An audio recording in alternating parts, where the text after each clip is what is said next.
Chapter 1: Origins and Early Traditions.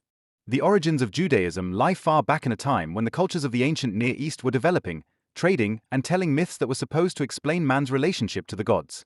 While polytheism was the norm in Mesopotamia, Egypt, and other regions, i.e., the belief in a multitude of gods, a completely different idea of God and the world was formed in a small community, which would later become one of the most influential religions in human history. The beginning of Judaism is closely linked to the figure of Abraham, who is considered the father of the people of Israel in tradition. He probably lived in the 2nd millennium BC, in an era in which nomadic tribes moved through the Middle East, cities were built and empires such as Babylon or Egypt determined the fate of the region. Biblical tradition tells us that Abraham lived in Ur in Chaldea, an important city in Mesopotamia, before he set out on God's behalf to settle the land of Canaan. This story marks the beginning of a special covenant between God and a particular people. In a world where divine powers were mostly worshipped as part of nature, gods of fertility, rain, sun, or war, the idea of a single, invisible God was revolutionary. According to this tradition, Abraham left his homeland to follow a promise that his descendants would become a great nation and receive the land of Canaan as an inheritance. This idea of the covenant is one of the oldest and most important cornerstones of Judaism. God does not appear as a distant, unapproachable ruler, but as someone who enters into a personal relationship with a person and his descendants. The covenant with Abraham contained promises, but also obligations, faithfulness to this one God who did not allow for any image, and the willingness to live according to his commandments. In this way, circumcision, which is described in the book of Genesis, also becomes a visible sign of this covenant and remains a central element of Jewish identity to this day. At the same time, the traditions surrounding Abraham, Isaac, and Jacob reflect the reality of life for nomadic tribes who vacillated between livestock farming and sedentary life, who sought their place between powerful empires and sought a reliable order in the uncertainty of a troubled world. While other peoples explained their fates through many gods, through myths of battles and intrigues in heaven, here the idea of a God who was the sole creator and ruler, and who showed himself responsible for the fate of a certain community, arose. The stories of the early patriarchs are not to be understood historically in the modern sense, but condensed memories and myths that have been passed down through centuries. They reflect experiences of migrations, encounters with foreign rulers, battles for land and water, but also of negotiations, hospitality, and loyalty. In particular, the figure of Jacob, who was later given the name Israel, becomes a key figure. His 12 sons are considered the progenitors of the 12 tribes of Israel.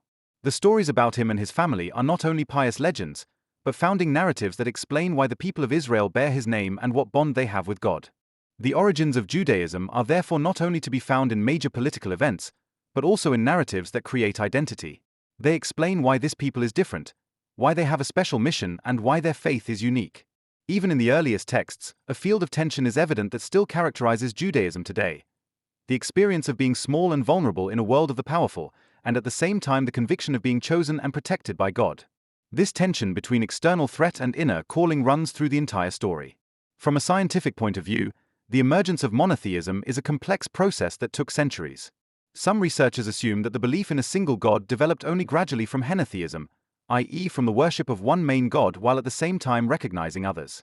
But in the memory of Judaism, Abraham appears as the one who took the decisive step, the farewell to polytheism and the beginning of a new, exclusive relationship with a single God. This interpretation gave the people of Israel a clear distinction from the neighboring peoples and strengthened its identity.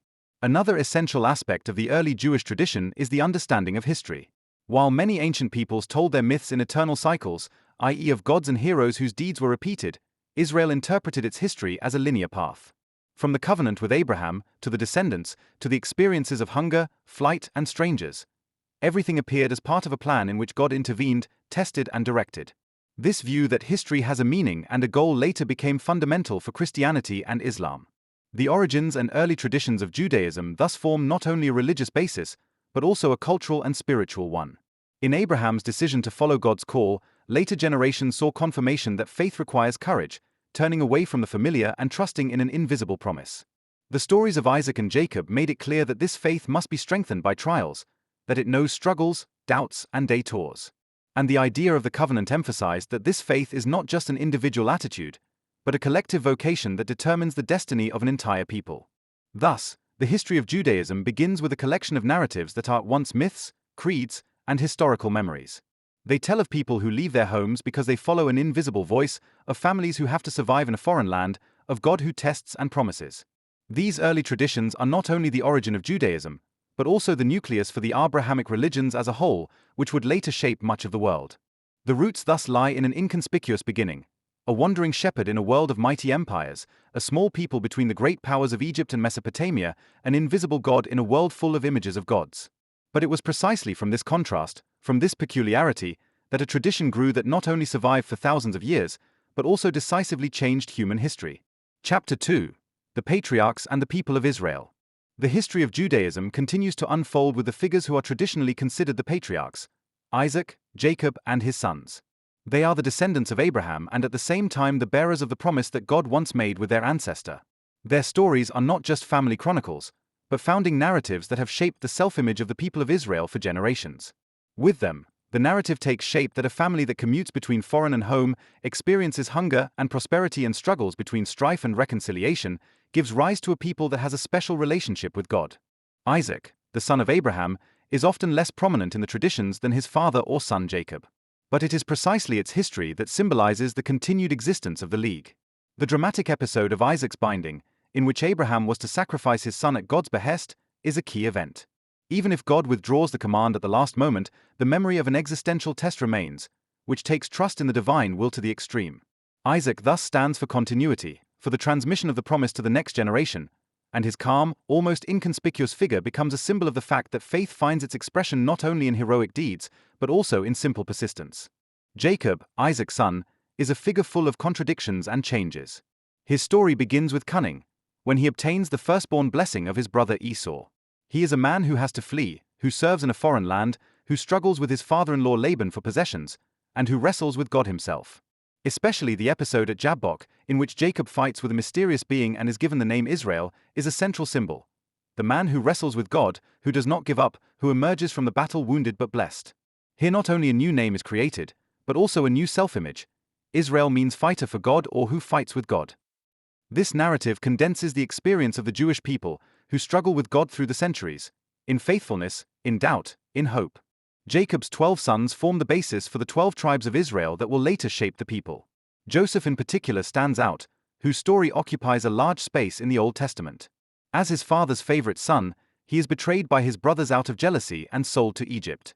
There he experiences an amazing career, from slave to administrator in Potiphar's house, from prisoner to dream interpreter at the court of the Pharaoh. Eventually, he rises to become the powerful man in the country, saving not only Egypt but also his own family in times of famine.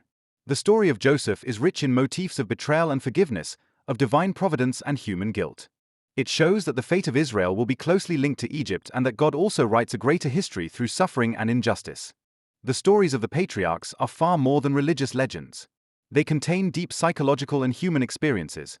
The tensions between brothers, the conflicts between generations, the struggle for recognition and love, the fear of loss and the hope of salvation. They reflect the life of nomadic tribes who fought over grazing grounds, were forced by famine to move abroad, and yet did not lose their ties to their homeland and the God of their fathers. At the same time, these narratives already carry the seeds of a collective identity. While Abraham was still the individual who received the covenant and Isaac kept this covenant, Jacob and his sons show the people who will live a history between promise and trial in the centuries to come. The number 12 of the tribes is not only a genealogical, but also a symbolic order. It shows that an orderly people emerges from a family, in which diversity and unity interact. The figure of Joseph connects the patriarchal stories with the next great chapter, the Exodus from Egypt. For through Joseph the family of Israel reaches Egypt, where they first find protection, but later fall into bondage. This development shows a recurring pattern. Prosperity and security in foreign countries can quickly turn into threats and oppression. The people of Israel learned early on that their existence always remained precarious, that they were dependent on the favor of the powerful and at the same time on the faithfulness of their God. The idea that the God of Israel is not bound to a place is also religiously significant. While other peoples worship their gods in temples and holy sites, the God of the patriarchs travels through the country with his people. He appears to Abraham in Canaan, Isaac in Beersheba, Jacob in Bethel or at Jabbok. This mobility reflects the nomadic life, but at the same time becomes a theological principle. God is not bound to an image, a temple, or a territory, but accompanies his chosen ones wherever they go. This makes faith flexible, capable of surviving and open to the experience of the diaspora, which will later be formative. The stories of Abraham, Isaac, Jacob, and Joseph also shape the ethics of Judaism. They emphasize hospitality, as in Abraham's encounter with the 3 men, they show the importance of reconciliation, as in Joseph's forgiveness to his brothers, and they teach faithfulness in trial, as in Isaac's near sacrifice. In all these stories, God does not appear as an abstract principle, but as an active person who tests, blesses, leads, and saves. Historically, many details of these traditions cannot be proven. Archaeologists find no clear traces of the patriarchs, and many scholars see in the stories mainly later rear projections that gave the Israelites a common origin in later centuries. But regardless of the historical factuality, the history of its impact is decisive. For Judaism, these figures are real, not in the archaeological sense, but in the existential sense. They are the fathers to whom one refers, who are named in prayers, whose experiences are both a model and a warning. The patriarchs mark the transition from an individual promise to a collective identity. They show that the covenant of God is not limited to an individual, but extends to an entire people. They lay the foundation for what would later be called the people of Israel, a community bound together by descent, faith, and shared history. Thus, Isaac, Jacob, and the 12 tribes form the second foundation of Judaism after Abraham. They make the family a tribe, the tribe a people, and the people a history. This history is marked by trials and promises, by conflicts and reconciliations, by strangers and homecomings. It is the beginning of what would later survive as Jewish identity for thousands of years. Chapter 3: Moses and the Exodus. The figure of Moses is one of the central figures of Judaism, indeed of the entire religious history of mankind. It is associated with liberation from slavery in Egypt, the revelation of the Torah at Sinai, and the founding of a community that is defined not only by blood ties, but by a common religion and a common law. While the stories of the patriarchs are primarily family narratives, with Moses a national dimension emerges. A group of tribes that were enslaved in Egypt become a people who become aware of their calling. The biblical narrative begins at a time when Jacob's descendants lived in Egypt. What once began under Joseph as a salvation in a famine had turned into oppression over the generations. Pharaoh, it is said, feared the growing number of Israelites and ordered forced labor and eventually even the killing of newborn boys. In this situation, Moses is born, a child who miraculously survives. His mother puts him in a basket and puts him on the Nile, where the Pharaoh's daughter finds him and adopts him.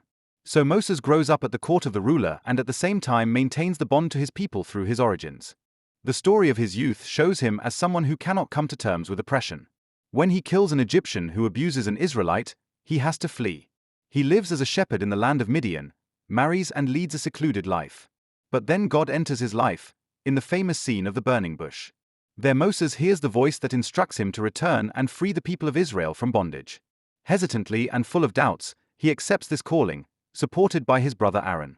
The story of deliverance from Egypt is one of the most powerful narratives in the Bible. It tells of the 10 plagues that God sends over the land to persuade Pharaoh to release him, and of the final exodus of the people on the night of Passover. To this day, Passover commemorates this night, when the Israelites marked their houses with the blood of a lamb so that the angel of death would pass them by. The Exodus is thus not only a historical event, but a basic religious pattern. The experience that God sees the oppressed, saves them and gives them freedom.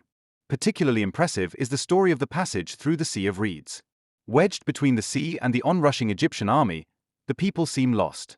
But Moses stretches out his staff, and the waters part. Israel passes through while the Egyptians perish in the receding water. This scene has become a symbol of redemption.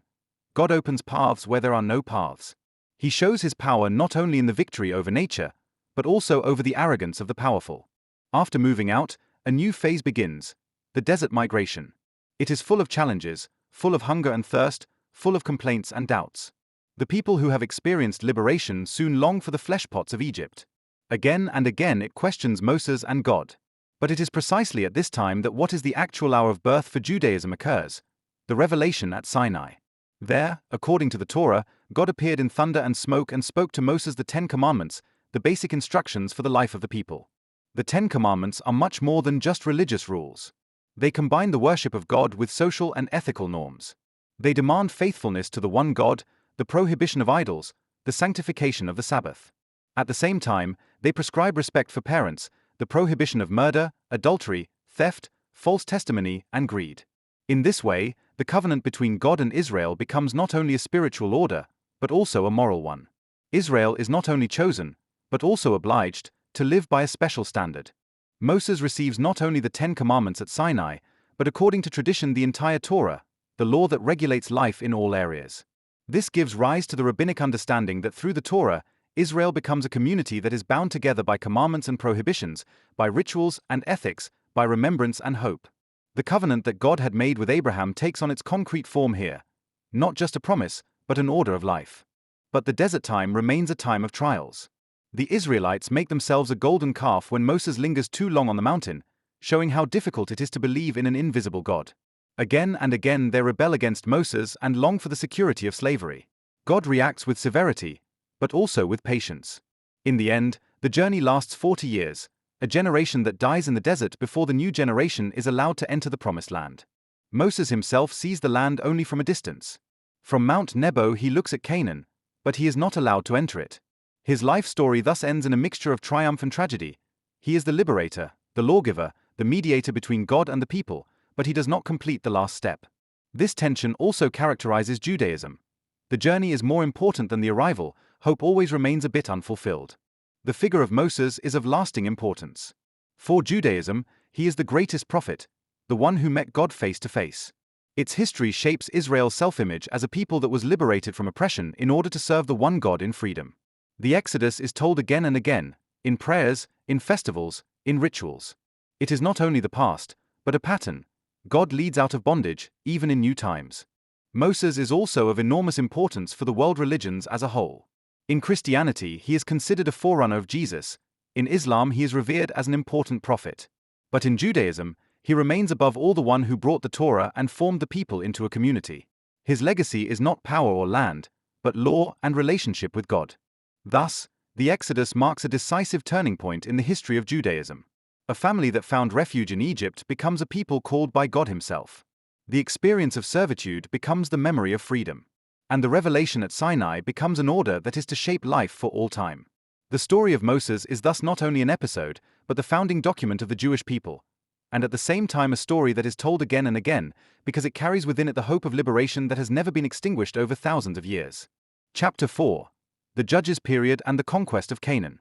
After the wandering in the desert and the death of Moses, a new era began for the people of Israel, marked by the crossing of the Jordan River and the capture of the promising land of Canaan. The Bible describes this transition in dramatic images. Joshua, the successor of Moses, leads the Israelites into the land that had been promised to them by God. With the entry into Canaan, the people are faced with the challenge of forming a sedentary society from a wandering community, which no longer draws its identity only from being on the road and from the covenant at Sinai, but from being anchored in a specific territory. Tradition has it that the conquest of Canaan is associated with the famous Battle of Jericho. The city, it is said, did not fall by military superiority, but by a miracle. Israel circled it for 7 days, blew horns, and the walls collapsed. This image illustrates that the capture of the land is not understood as a purely human work, but as the fulfillment of the divine promise. The God who led Israel out of Egypt and gave his law at Sinai is also the one who opens the way to the new homeland. But the reality was far more complex. Archaeological research suggests that the land grab was not a sudden, warlike campaign, but a long process in which nomadic groups gradually migrated into the land, mixing with existing tribes and adopting local structures. According to the biblical account, the settlement in Canaan marks the beginning of the so-called Richterzeit. It was characterized by a decentralized order, without a king, without a standing army, without a central administration. Israel consisted of loose tribal associations that produced charismatic leaders in times of crisis, the judges. These judges were not judges in the modern legal sense, but leaders who guided the people in political, military, and religious matters. Their authority was not based on institutions, but on personal charisma and the belief that they were called by God. The time of the judges was an era of constant threats. Again and again, the Bible describes that Israel got caught up in the maelstrom of the neighboring nations, be it through the Midianites, the Moabites, the Philistines, or others. In those moments, the people cried out to God, and God sent a savior. The book of Judges, for example, tells of figures such as Gideon, who defeated the Midianites with a small band of warriors, or of Samson, who fought against the Philistines with superhuman strength. These stories are colorful, full of drama and symbolic messages. On the one hand, they show that Israel was politically weak and fragmented in its early days, and on the other hand, that it drew its strength from trust in God. A central motif in these stories is the recurring pattern of fidelity and apostasy. Again and again it is said that Israel deviated from the way of God, worshipped foreign gods, and thus got into trouble. Only when it repented did it experience liberation. This pattern illustrates a religious interpretation of history. Prosperity and security lead to the temptation to forget one's own roots, and only the experience of threat and hardship brings the people back to God. The time of the judges thus becomes a moral school in which Israel learns that its survival does not lie in military strength or political sophistication, but in loyalty to the covenant. The time of the judges is also an epoch of great diversity. Different tribes lived in different regions, developed their own traditions, and sometimes formed alliances, sometimes they came into conflict. A central institution that nevertheless united them was the cult of the Ark of the Covenant, which was kept in various places and was considered a visible sign of God's presence. It served not only as a religious symbol, but also as a political center around which the tribes gathered. Particularly impressive is the story of the prophetess Deborah, who appears as a judge and military commander at the same time. Their history shows that women were also able to take on charismatic roles in this era. Their song sings about the experience of victory over enemy kings, an early example of Hebrew poetry that conveys not only military but also theological messages. Victory does not belong to weapons, but to the God of Israel. The seizure of land and the time of the judges are also formative because they form the basis for the later understanding of identity and togetherness. The people of Israel no longer experience themselves only as a wandering community, but as a society rooted in a particular country. This land is not simply a possession, but an inheritance, a gift from God that is also an obligation. Again and again it is emphasized that sedentary life must not lead to complacency. The land remains the property of God, Israel is only an administrator, and life there must be characterized by justice and faithfulness. In this epoch, the tension between tribal autonomy and the need for central order also arises. As long as the threats were selective, charismatic leaders were enough. But the stronger the external enemies became, the more the need grew for a king who could permanently unite the tribes. This development later leads to the kingship of Saul, David, and Solomon. But in the time of Judges, the message remains clear. Israel is not to be a people like the others, relying on human kings, but one that knows itself to be under the rule of God alone. Historically, the Richter period reflects the transition phase from nomads to sedentary farmers. Sedentary life gives rise to new social tensions. Questions of ownership, inheritance, taxes, and jurisdiction come to the fore. At the same time, proximity to other cultures means the constant temptation to adopt their religions and practices. The belief in an invisible God had to stand up to the tangible cults of fertility and the forces of nature that were omnipresent in Canaan. The time of the Judges shows that Judaism has been a religion of history from the very beginning. It tells its origins not as timeless myths, but as a sequence of events in which God acts, judges, saves, and directs. The stories of this epoch are therefore not merely heroic sagas, but theological reflections on the question of how a people can live in fidelity to its God when at the same time it exists in a world full of temptations and threats.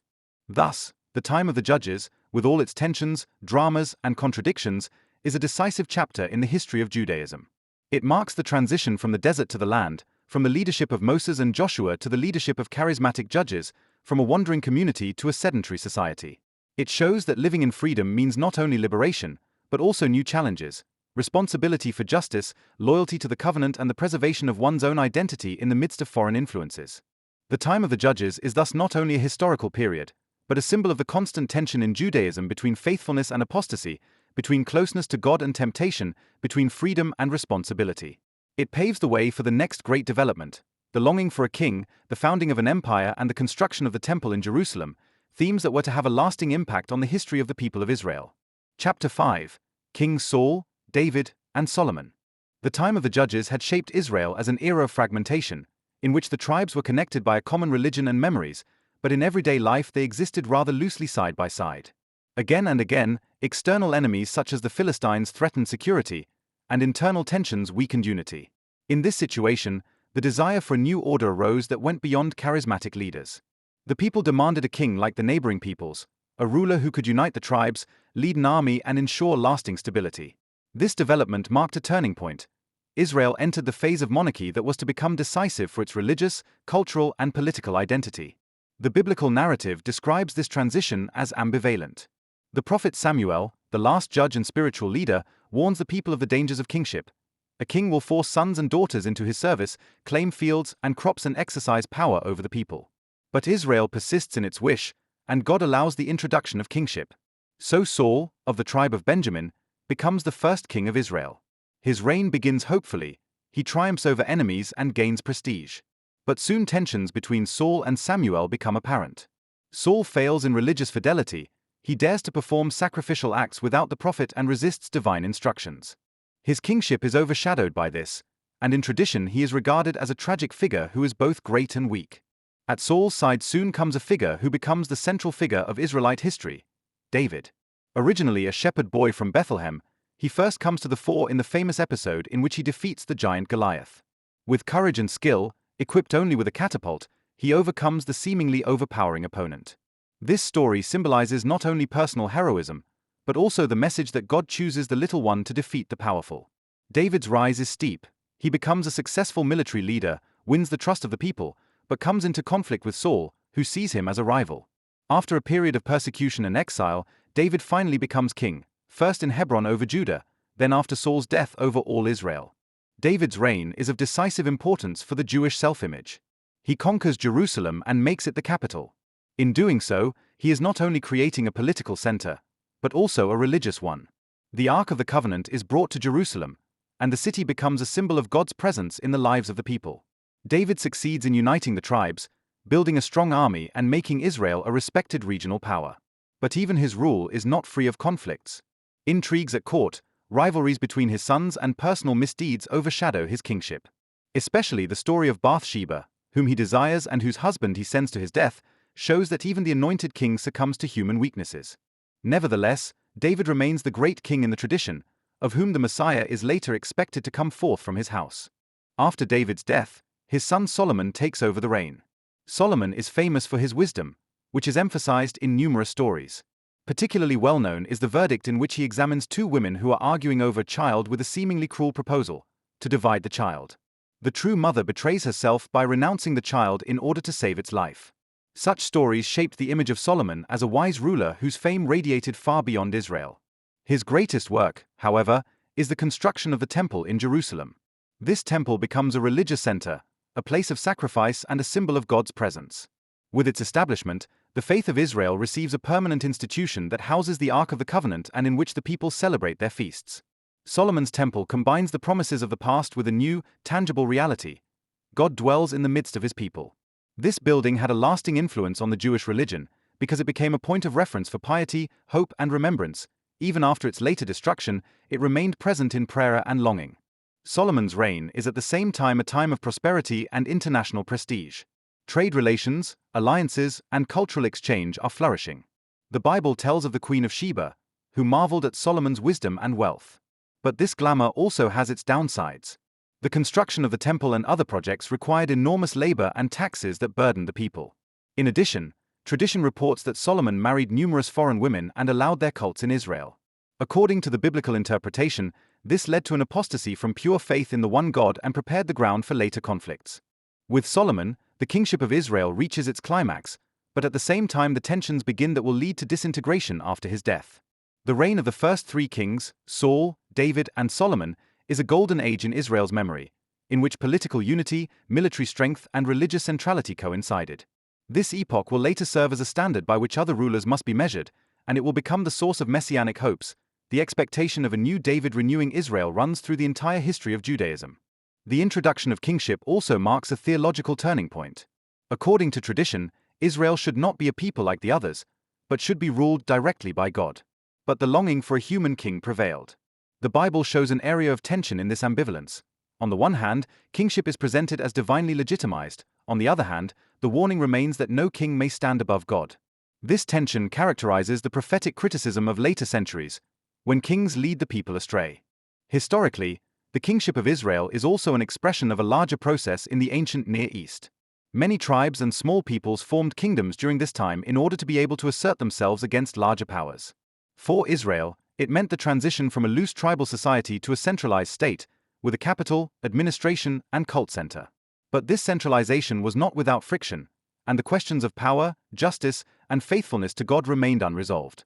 The stories of Saul, David, and Solomon are therefore more than historical accounts.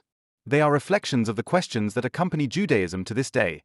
How do you combine political power with moral responsibility? How do you remain faithful to God in the midst of prosperity and temptation? How does one live as a people in freedom and at the same time in connection with a higher law? These questions make the stories of the kings timeless and give them a meaning that reaches far beyond their era. Thus, the time of Kings Saul, David, and Solomon is a high point and at the same time a fork in the road in the history of Judaism. It brings unity, splendor, and religious centrality, but also prepares the ground for divisions, conflicts, and exile. In Israel's memory, it remains a golden age, a model, but also a reminder that power alone is not enough if it is not combined with fidelity and justice. Chapter 6. The Divided Kingdom and the Babylonian Exile. The death of Solomon marked the end of an era that is considered the culmination of Israel's history. Under David and Solomon, the empire was united, Jerusalem was elevated to the capital, and the temple became a visible symbol of the divine presence. But it soon became clear that this brilliance would not last. Tensions that had grown during Solomon's reign erupted openly. In particular, the oppressive taxes and forced labor that the construction of the temple and other magnificent buildings had required led to resentment among the tribes of the north. After Solomon's death, the tribe of Ephraim, along with others, refused to obey his son Rehoboam.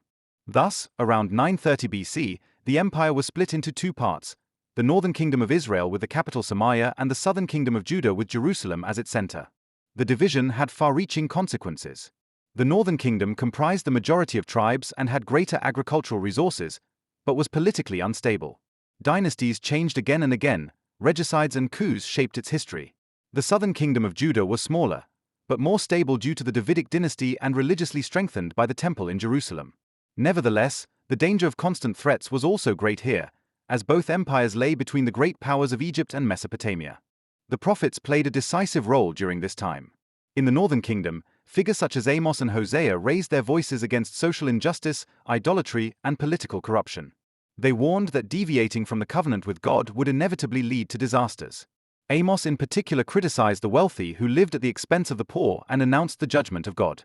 These prophetic voices show that Israel's religious consciousness did not freeze during this time, but developed and deepened. The political situation worsened when the Assyrian Empire expanded its power in the Middle East. In 722 BC, Samaria, the capital of the northern kingdom, fell after years of siege. This ended the history of the northern empire, and its population was deported. These lost 10 tribes perished in the turmoil of history, even though legends and speculations about their fate still exist today. For Judah, the fall of Israel was a serious warning. Only loyalty to God could prevent a similar fate. But even Judah could not escape the logic of history. Under King Hezekiah, a reform was successful that strengthened the cult in Jerusalem and eliminated idol cults. The city even survived the siege by the Assyrian king Sennacherib in 701 BC, which was interpreted as a miraculous rescue. Nevertheless, the threat from the great powers remained. After the fall of Assyria, Babylonia rose to become the dominant force under Nebuchadnezzar II. Judah tried to maneuver between the powers of Egypt and Babylon, but eventually a conflict ensued. The catastrophe occurred in 586 BC, when Babylon conquered Jerusalem, destroyed the temple and deported a large part of the population into exile in Mesopotamia. This event is considered one of the deepest incisions in the history of Judaism. The temple, which was considered the dwelling place of God, lay in ruins. The Davidic dynasty was ousted, the promised land lost. For many, this meant a theological crisis. Had God abandoned his people? Was the covenant broken? But it was precisely in exile that a new phase of Jewish identity began. On the rivers of Babylon, as it says in Psalm 137, the deportees sat and wept. But they did not give up hope. Prophets such as Jeremiah and Ezekiel did not interpret the exile as a final rejection, but as a punishment that was to lead to repentance. Jeremiah spoke of a new covenant that God would write in the hearts of men. Ezekiel had visions of a new temple and of a return to Jerusalem. Deutero-Isaiah finally proclaimed comfort and hope that God would not abandon his people, but would soon redeem them. In exile, institutions and practices developed that were to shape Judaism for the future. Without the temple, the study of the scriptures, common prayer, and observance of the commandments became the center of religious life. The synagogue gained in importance as a meeting place. This marked the beginning of the change from a cult-bound religion to a religious community that could exist even without a fixed location. This ability to adapt made Judaism viable for thousands of years. The experiences of exile also led to a deepening of the written tradition. Many texts that later became part of the Hebrew Bible were given their final form during this time. The collection, ordering, and interpretation of the traditions served to preserve one's identity and to understand one's own destiny in the light of divine history. Out of the trauma arose a theological reflection that had an impact far beyond Judaism. The idea that suffering and defeat do not mean the end, but are part of a larger plan in which God educates and reshapes his people. The Babylonian exile lasted about 50 years. With the conquest of Babylon by the Persian king Cyrus in 539 BC, the situation changed. Cyrus allowed the deported peoples to return to their homeland and rebuild their sanctuaries. So many Judeans returned to Jerusalem, where they rebuilt the temple. But the exile had left its mark. The experience of dispersion, the need to live without the temple, and the strengthening of the faith in the scriptures remained part of Jewish identity. The divided kingdom and the Babylonian exile thus mark a double experience, the loss of unity and the loss of homeland. But at the same time, they show the astonishing resilience of Judaism. Out of the catastrophes grew a new depth, a new form of faith, which was not bound to land, king or temple, but to the faithfulness of God and the hope in his promises. This ability not to break in the catastrophe, but to reinvent itself, was to carry Judaism through the coming centuries. Chapter 7. Return, Temple Building and the Persian Period. With the victory of the Persian king Cyrus II over Babylon in 539 BC, a new era began for the Jewish people, marked by hope but also by difficulties. Cyrus pursued an unusually tolerant policy towards the defeated peoples compared to the Babylonians. He allowed the exiles to return to their homeland and rebuild their sanctuaries. For the Judeans, this meant a turning point of existential importance. After decades of mourning in exile, the possibility of returning to Jerusalem and rebuilding the destroyed temple opened up. However, the return was not a triumphant homecoming for all, but in stages and under difficult conditions. Many of the deportees had settled in the Babylonian area, founded families, traded and put down new roots. Not all of them returned, and so a situation arose at this time that was to remain formative for Jewish history. Part of the people lived in their homeland, others in the diaspora. Both parts continued to see themselves as a community united by faith in the God of Israel, even if their living conditions were very different. The first group of returnees was led by Zerubbabel, a descendant of the house of David, and the high priest Yeshua. They began rebuilding the altar and soon the temple, which was dedicated in 515 BC. This so-called Second Temple was simpler than Solomon's splendid building, but its construction was a sign of survival and faithfulness. He gave the Judeans a new center where they could celebrate their festivals and offer sacrifices.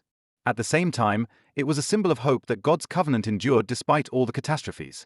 However, the Persian period brought not only external opportunities, but also internal challenges. The returnees met those who had remained in the country during exile. Tensions arose between the two groups, as the returnees claimed legitimacy for themselves, while those who stayed behind saw themselves as guardians of the country. These conflicts are reflected in the biblical books of Ezra and Nehemiah, which tell of disputes over purity, identity, and the relationship with neighboring peoples. The figures Ezra and Nehemiah in particular shaped this time. Ezra, a scribe, brought the law, the Torah, to the center of life. He read them publicly to the people and emphasized that obedience to the commandments was the basis of survival. Thus, the Torah finally became the unifying element that determined the nature of Israel beyond the temple and the land. Nehemiah, a Jewish official at the Persian court, campaigned for the reconstruction of Jerusalem's city wall in order to restore protection and dignity to the capital. Both together stand for the double renewal of this epoch: protection from the outside and spiritual consolidation from within. In the Persian period, a new form of Jewish self-image developed. While royalty was not restored and political autonomy remained limited, religious identity came to the fore. The community was defined by the covenant, by the Torah, by adherence to the Sabbath and by the separation from foreign cult facilities. The temple became the center, but no longer the sole basis of faith. Rather, a system of commandments and practices arose that regulated daily life and made the faith viable even in foreign countries. Persian rule offered an environment of relative stability. Judea was a province in the Persian Empire and enjoyed certain freedoms. In Jewish tradition, the Persian king was even considered an instrument of God, as he had made reconstruction possible. This attitude shows that Judaism learned in this epoch to preserve its identity even under foreign rule and not to make it dependent on political sovereignty. At the same time, the longing for the full fulfillment of the promises remained alive. Many expected that God would one day send a Messiah from the house of David who would restore the kingdom. The Persian period is also significant for the development of the writing tradition. During this time, many texts were collected, arranged, and canonized. The Torah, the 5 books of Moses, formed the core that was now recognized as the binding basis of faith. This gave Judaism a firm, written basis that remained valid regardless of land and temple. This spiritualization of faith made him resistant to future crises. At the same time, new religious currents also emerged. Questions about the justice of God, about the meaning of suffering, and about the hope for a world to come occupied the people. Some influences of the Persian religion, Zoroastrianism, such as the idea of an last judgment or the struggle between good and evil, may have influenced Jewish thought during this time. Even though Judaism retained its independence, it was open to impulses that it integrated into its own tradition. However, the return and reconstruction did not mean that all problems were solved. Again and again there were conflicts with the neighboring peoples, with Samaritans and other groups who asserted their own religious claims. Within the Jewish community, too, tensions arose between currents that demanded strict segregation and those that pleaded for more openness. These conflicts showed that identity was not static, but emerged in a constant process of negotiation and renewal. The Persian period lasted about 2 centuries and laid the foundations for much that still shapes Judaism today. It showed that the people could survive even without political independence if they preserved their religious identity. She made the Torah the center of life, not only as a book, but as a guide for daily action. It gave rise to institutions such as the synagogue and strengthened the awareness that God was not confined to the temple. When Alexander the Great finally took away the supremacy of the Persians in the 4th century BC, Judaism was prepared for new challenges. It had learned to survive in a foreign land, to preserve its identity through scripture and commandments, and at the same time to retain hope for divine fulfillment. The Persian period is thus less spectacular than the royal period or the exile, but it is crucial for the formation of a religion that was able to survive all the upheavals that followed. Thus, what remains of this epoch is the image of a community returning from the catastrophe of exile, building up the rubble and reinventing itself. The Second Temple stands as a visible sign of this renewal, and the Torah as an invisible but even more powerful foundation.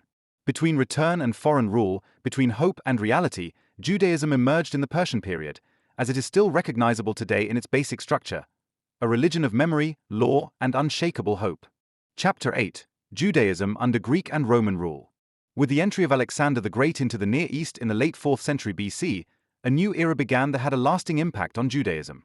The Persian rule, which had granted the Judeans comparatively great freedoms, was followed by the Hellenistic world, which pushed far more strongly for cultural integration.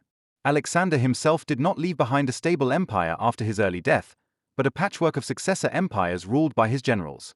For Judea, this meant that it first fell under the rule of the Ptolemies in Egypt and later under the Seleucids in Syria. These changes in supremacy brought not only political uncertainty, but also an intense encounter with Greek culture, which stimulated profound changes in art, philosophy, language, and religion. Hellenization posed a double challenge to Judaism. On the one hand, Greek culture offered fascinating possibilities: philosophy, literature, science, the urban way of life. Many Jews adopted language and customs, founded grammar schools, and adapted to the Hellenistic lifestyle. Especially in the diaspora, for example in Alexandria, a lively symbiosis between Jewish tradition and Greek education emerged. It was also there that the famous Septuagint, the Greek translation of the Hebrew Bible, was created, which would later have an enormous influence on Christianity. On the other hand, many devout Jews perceived Hellenization as a threat to their identity. The temptation to adapt to the gods and ways of life of the Greeks led to internal conflicts and sharp arguments about the question of how far one could open oneself without betraying one's covenant with God. The tensions culminated in the 2nd century BC, when the Seleucid king Antiochus IV Epiphanes tried to systematically suppress the Jewish religion. He forbade circumcision, forced the Jews to eat pork, and desecrated the temple in Jerusalem by having an altar of Zeus built. These measures triggered an uprising that has gone down in history as the Maccabean Uprising. Led by the priestly family of the Hasmoneans, especially Judah's Maccabeus, the people rose up against foreign rule. In fierce battles, the insurgents succeeded in recapturing the temple and reconsecrating it. This event is still celebrated today in the festival of Hanukkah, which commemorates the cleansing of the temple and faithfulness to the God of Israel. The success of the Maccabees led to the establishment of an independent Jewish state under the Hasmonean dynasty. For the first time in centuries, Israel experienced political autonomy again. But this rule was marked by ambivalence. The Hasmoneans were priests who also became kings, and tried to extend their power through conquest and forced conversions. Within Judaism, tensions grew between those who were satisfied with the new kingship and groups who saw it as illegitimate, since only a Davidid had a claim to the throne. These internal conflicts prepared the ground for new religious currents. In the late Hasmonean period and under subsequent Roman rule, groups such as the Pharisees, the Sadducees, the Essenes, and the Zealots developed. Each of these currents represented different responses to the challenges of the time. The Pharisees emphasized fidelity to the Torah and developed an oral tradition that applied the law to everyday life.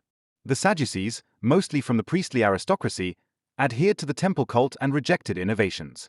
The Essenes withdrew into communities, for example in Qumran on the Dead Sea, where they waited for the imminent coming of the kingdom of God.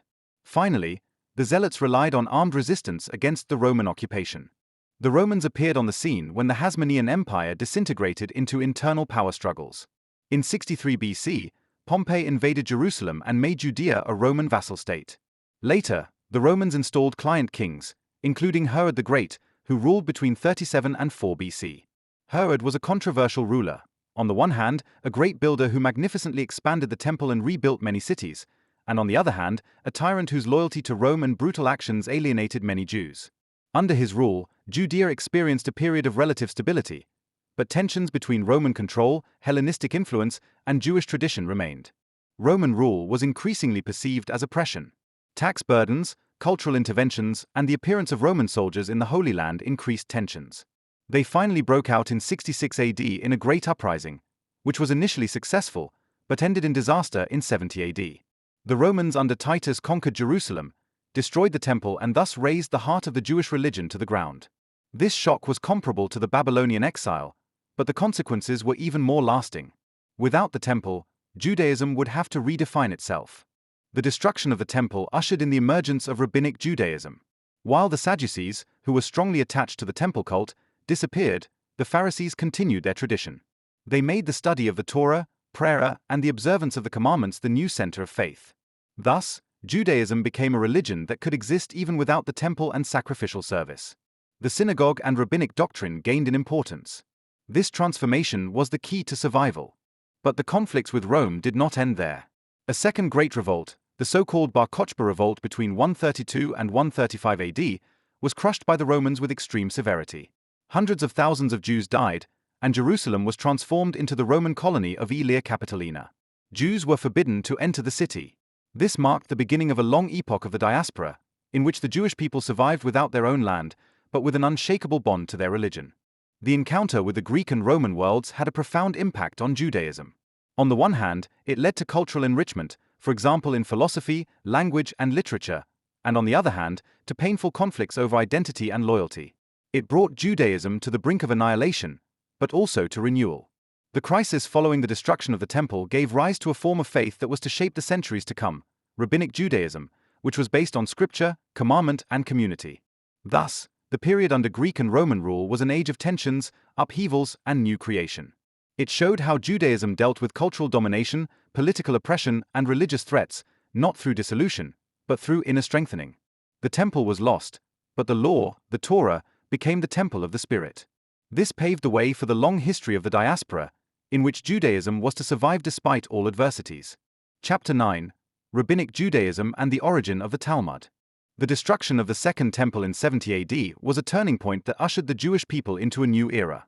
With the loss of the sanctuary, the heart of religion was extinguished. The sacrificial cult, the pilgrimage festivals in Jerusalem, the visible sign of God's presence. Many contemporaries saw this as a second catastrophe after the Babylonian exile, but this time the situation seemed even more final. Rome had destroyed the city, and after the Bar Kokhba uprising, Jews were forbidden access to Jerusalem. The old religious order could no longer be restored. But it was precisely in this existential crisis that a new form of Judaism emerged that was to ensure survival for the centuries to come, Rabbinic Judaism. The Pharisees, who had already formed an important current alongside the Sadducees and Essenes before the destruction of the temple, proved to be the bearers of this renewal. While the Sadducees were closely associated with the temple cult and disappeared after its destruction, the Pharisees had always emphasized that the law, the Torah, applies in all areas of life, not only in sacrificial service. This attitude made it possible to transform faith into a new form that was independent of a physical sanctuary. The temple was replaced by study, prayer, and observance of the commandments. The table in a family's house became a small altar, as it were, prayer a substitute for sacrifices, and the synagogue the center of religious life. In the town of Yavne, a city on the Mediterranean coast, leading scholars founded a kind of substitute Sanhedrin after 70 AD, a council of sages who took on the task of reorganizing religious life. Among them, Rabbi Yochanan ben Zakkai, who is considered the founder of Rabbinic Judaism, stands out. He realized that the survival of the people could not be ensured by armed resistance, but by spiritual consolidation. His school in Yavne laid the foundations for the rabbinic teaching system. The study of the Torah, the discussion of interpretation and application, the collection of traditions. Over the centuries, these debates gave rise to a tremendous literature, which finally culminated in the Talmud. The Talmud is not a book in the modern sense, but a collection of discussions, legal opinions, narratives, and interpretations that has grown over generations. It consists of two main parts: the Mishnah, edited by Rabbi Yehuda HaNasi around 200 AD, and the Gemara, the extensive commentary that emerged in the following centuries in two major centers, in Palestine and in Babylonia. This results in two versions, the Jerusalem Talmud and the Babylonian Talmud, the latter of which became the authoritative basis of Rabbinic Judaism. The Mishnah forms the core. It arranges the oral traditions into 6 orders, which include topics such as agriculture, festivals, marriage and family law, civil and criminal law, purity laws, and the temple cult. It shows that Judaism now saw itself as a comprehensive system of life that could regulate every situation, whether in everyday life, in the family, in the court, or in the synagogue. The Mishnah is concise, almost like a code of law, but open to interpretation.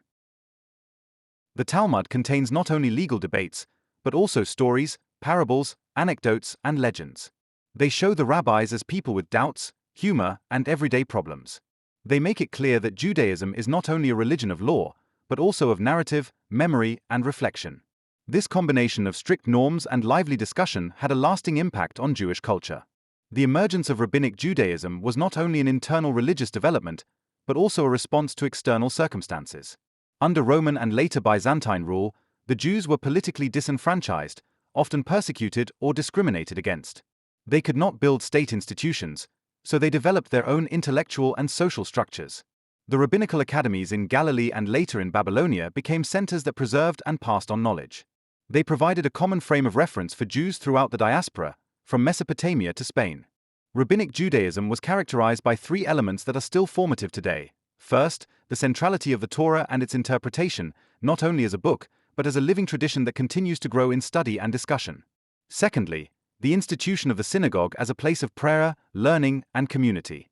Third, the emphasis that Jewish life is not limited to one place, but can be lived wherever Jews keep the commandments. This structure made Judaism independent of temples and land and thus capable of surviving in a world of dispersion. Rabbinic doctrine also shaped everyday culture. Dietary laws, Sabbath commandments, purity regulations, and rituals became part of a system that permeated life from morning to evening. This created a strong collective identity that was defined not by political boundaries, but by the practice of faith. This identity was flexible enough to survive in different countries and cultures, and at the same time binding enough to preserve unity. The emergence of the Talmud and Rabbinic Judaism was thus not only a reaction to the catastrophe of 70 AD, but a creative new creation. It turned a religion that was strongly tied to one place into a religion of time, text, and community. This transformation explains why Judaism was able to survive the long centuries of the diaspora while other ancient religions disappeared. The Talmud became the basis not only for religious life, but also for intellectual life. His method of asking questions, discussing, and enduring contradictions shaped the Jewish spirit. This dialectic later also influenced European science and philosophy. At the same time, the Talmud was repeatedly attacked, misunderstood, or even burned from the outside because it was considered a source of Jewish independence and resilience. Rabbinic Judaism thus began a new epoch that continues to the present day. It combines the memory of the temple with a new form of faith that is not tied to buildings but to texts. It creates a community that lives in dispersion but remains united by a common language of study and prayer. It shows that catastrophes do not mean the end, but can be the beginning of a new form of life. Chapter 10: Judaism in the Early Middle Ages.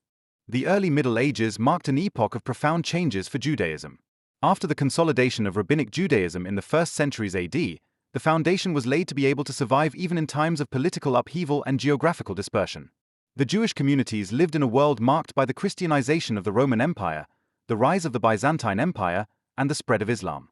These developments determined the living conditions of Jews in Europe, the Middle East, and North Africa and led to very different experiences. On the one hand, there were periods of tolerance and prosperity. On the other hand, phases of discrimination and persecution.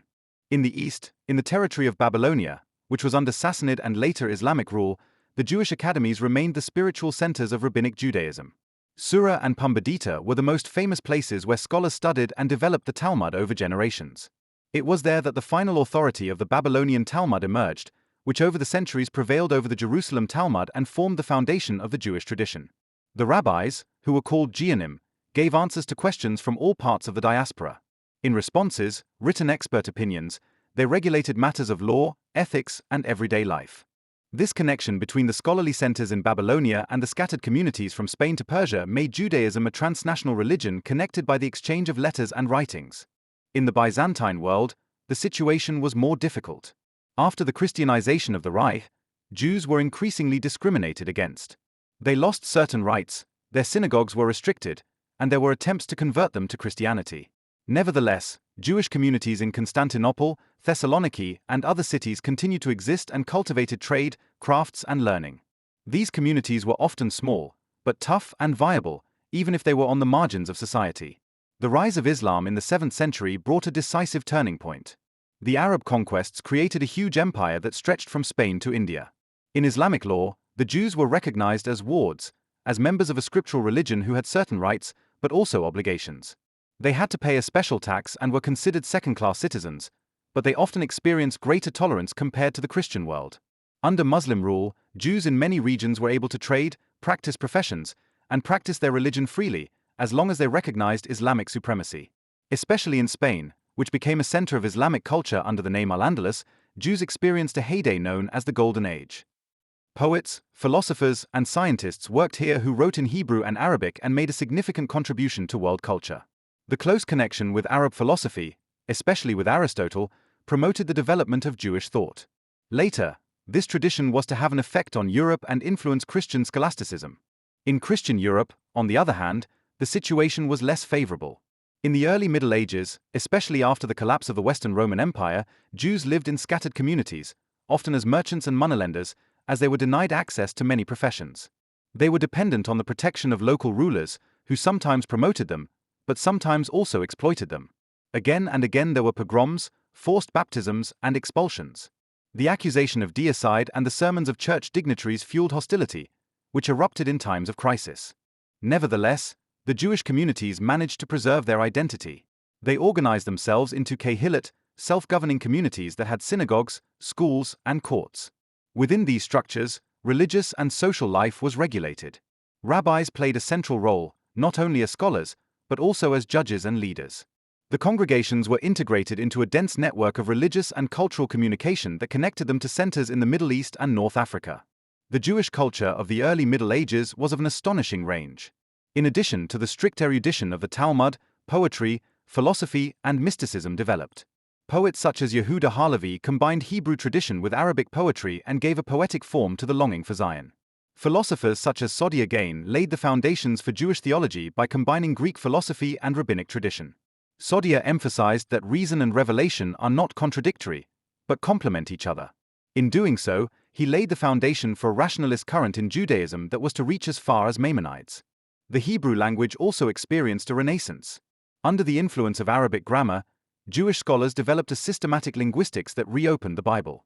Dictionaries, grammars, and commentaries enabled a deeper understanding of the script and shaped the Jewish education system. The combination of Bible study, Talmud interpretation, and secular education made Judaism in the early Middle Ages a dynamic culture that flourished despite political uncertainties. The diaspora experience was omnipresent in this era. Jews did not live in their own country, but in the midst of foreign cultures, which they sometimes tolerated, sometimes rejected.